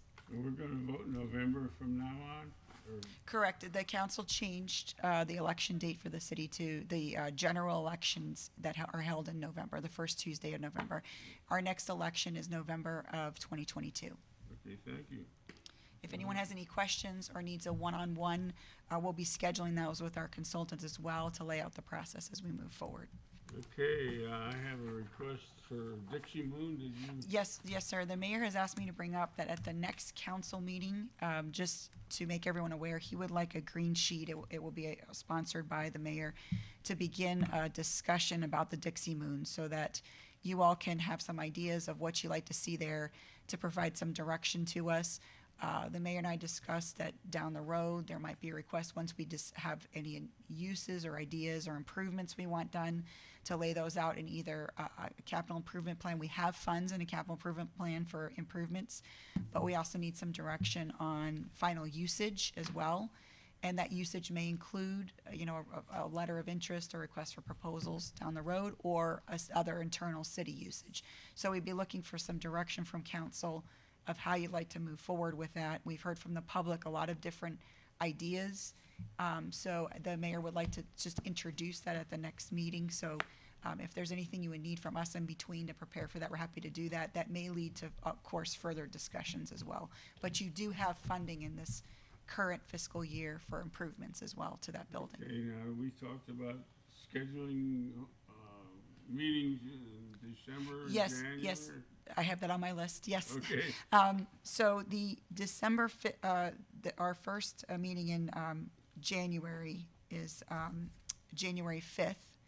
And as staff, we were just requesting if we could either postpone that a week or cancel that meeting. That would mean that the actual agendas would have to be created the week in between Christmas and New Year's. We do have a lot of folks who are utilizing their vacation time then. We also have difficulty getting information from our consultants during that time. A lot of folks are a little bit slower. So we do have a very robust planned meeting for January 19th. I do want to reschedule. I know we have some zonings coming forward for that. So we would either suggest that we move it to January 12th or cancel it. That's council's pleasure. We're happy to do both. We just hope that we could move it from the 5th because of scheduling. Say 12. 12th. Do we need it? Is there really pressing? Because you said the 19th were pressing. With 19th, we have scheduled zoning. So we do not want to change that. For the 19th? No, I said the 12th Correct. though. We They want, Mike said the 12th. John, to confirm, you were, okay. So no, there's nothing outside request-wise that has to be addressed on January 5th. That's why. No. Mike suggested the 12th. I would suggest canceling it unless there's something pressing. We can just go to the 19th in January without any. That's council's pleasure. We can accommodate. We will be looking, we will have some workshops in January, most likely outside of council to discuss the redistricting public workshops as well. Yeah, if there's not a lot of stuff for the 5th already, it just, you said the 19th was already full. I didn't want to push stuff onto the 19th. If we could, do the other stuff on the 12th, but if there isn't anything, We don't pressing have on the any 5th. outside applications for the 5th, so I think, plus we're going to be asking, we'll be doing some light introduction on the 19th of reviewing the current CIPs we have, and the beginning of February, we're also going to discuss an overview of all the grants that we have. And so you can for transparency, so that we have a status on each of those, because we need to start looking at your direction for next year's CIP, so we can start putting some pricing points together. Don't we also need a study on the space requirements that the city has? Because we still have the library to talk about. We have to talk about the sheriff thing. So there are a lot of kind of workshop type of things or concepts that need to be introduced at some point. So I don't know if that would be a good time to just chat about these things. Why don't we go ahead? The short and- answer is we don't have anything for the 5th, and we wouldn't know until we get much further along. But preparing for workshops Is a honestly lot. takes more time Yeah. Oh, okay. than So I put preparing the for a city extra council pressure. meeting. So I don't know that if you pushed it to the 12th, it takes a whole lot more to generate the material you need to really to get into something in a workshop. But the council does need a report from the staff in regard to our space needs. Sure. Any plan. Correct. Because when we're talking to Baron Collier, one of the things that they're gonna ask us for is certain community uses. And if we don't know what those are, because we're doing it somewhere else, it's gonna be hard to guide them, so. We're doing analysis of all city facilities. Correct. That's what we're working with our, Correct. Laura Taylor is gonna be working with the consultants on that. So we're taking each of the facilities, do that, including, the sheriff's substation on Old 41, including the old library, including the Lyles Hotel, and the Parks and Recreation Center. Can you come back at our next city council meeting with a more defined January schedule for us? As to- Well, actually, We'll what, get- we'll if get we, rid if you of- like, let us what- see how items are Take coming the- in. Take the 5th out. Okay. Take the 5th out, I mean, And let's just do the 19th, because we're gonna have workshops all between. What we can do is, if you'd like to remove the meeting January 5th, unless we have something pending, we will ask you to schedule a meeting in between then if we need to address something. That's fine. okay, that's good, great. thank you. We got, So we pencil in maybe 12. Just, okay, we got direction. And then the last thing I just wanted to mention is staff met with our recipient of our consultant for our placemaking and welcome sign master plan, Stantec, and we started to outlay the scope. We did include intersections that were identified by DPZ to look at placemaking, including I-75, including Imperial, the corner of Imperial Parkway and Bonita Beach Road. We discussed the previous concerns about visibility there, what we can do to create some beautification there. We discussed all the entryways into the city, including Fort Myers Beach, Naples, north on Imperial Parkway from Estero. So that scope should be coming back to us fairly soon. We anticipate that to be a master plan to address all beautification, including all public right-of-ways. It was also discussed previously, we've asked them to look at the individual street signs and some recommendations on helping the public understand better between a public and a private road, but also keeping beautification and cost into effect. So we will have some updates on that coming soon. I've seen a map of Bonita Beach Causeway. About halfway down, it turns into Estero again. The road has two names on it. so does Imperial. Mr. Mayor, may I ask Arlene a question? Pardon me? May I ask Arlene a question? I just did. No, I just may- made it. may made I? a statement. I just made a statement. Yes. No, may I ask Arlene a question? I Yes, forget go what it ahead. was. I was talking to her, but go ahead. On Old 41, there are big signs now, like billboards, right? And those were placed in accordance to a suit ages ago that the decrepit old Evergrade signs where they were placed, a sign could go. Well, now there are signs, but the decrepit signs are still there. So there's a see a museum and preservation of, and that's all. And then all the other signs are missing, so the top and the bottom and then the next. And the same thing with another sign. So they've already put up billboards. Can't those? Those are privately owned, and they were part of the lawsuit with But Carter they, Bridget. once the big signs went up, they were to come down, was my understanding of the lawsuit. John, I understand help there's us. some applications, but I'll defer to John Domer. Those are part of relocation permits, and there's a handful of them, as you know, along Old 41. So I'll double check to make sure that the ones they were replacing actually came down. But that No, was they part of the haven't. application. They're there. I can show you the picture. Yes, but I'm not sure if the closest related sign was the one that was scheduled to be relocated. It's a I know they're allowed to basically use all of those for relocation. So I need to check to see which one they applied for, and then make sure that sign came down. If it didn't come down, we'll make sure it comes. And you know where they all were, so they can't keep moving them, right? We do have a map. Okay. Good. Okay, now they were required to give one to the Wonder Gardens. They were required to give one to the Historic Preservation Board. Did they do that? I don't know. I'm not sure if they want it anymore. Yeah, I think at this point, the Historic Preservation Board needs to figure out which one they want. The last discussion I had with Carter Pritchett about this issue was, once they picked it out, they'd give it to them. It really wasn't a matter of, Yeah. and I don't know if that discussion ever took place. Where are we gonna store it? That's the thing. The thought was that you would put it maybe at least in the short term in the Lyles Hotel, long term. No, let's determite them and ant them first. Let's put them behind the Evergardens in the back. It can go wherever. There's no rule. Outside. Okay, we keep an eye on that for us, John. Thank you. The last item I just wanted to report on is that we did receive our estimate by the University of Florida Beaver, which is what's used for all of our revenue sharing, state revenue sharing. The official census number that they received, which they forwarded to us, is 53,000. What was that? 53,644. We'll be emailing this out to you.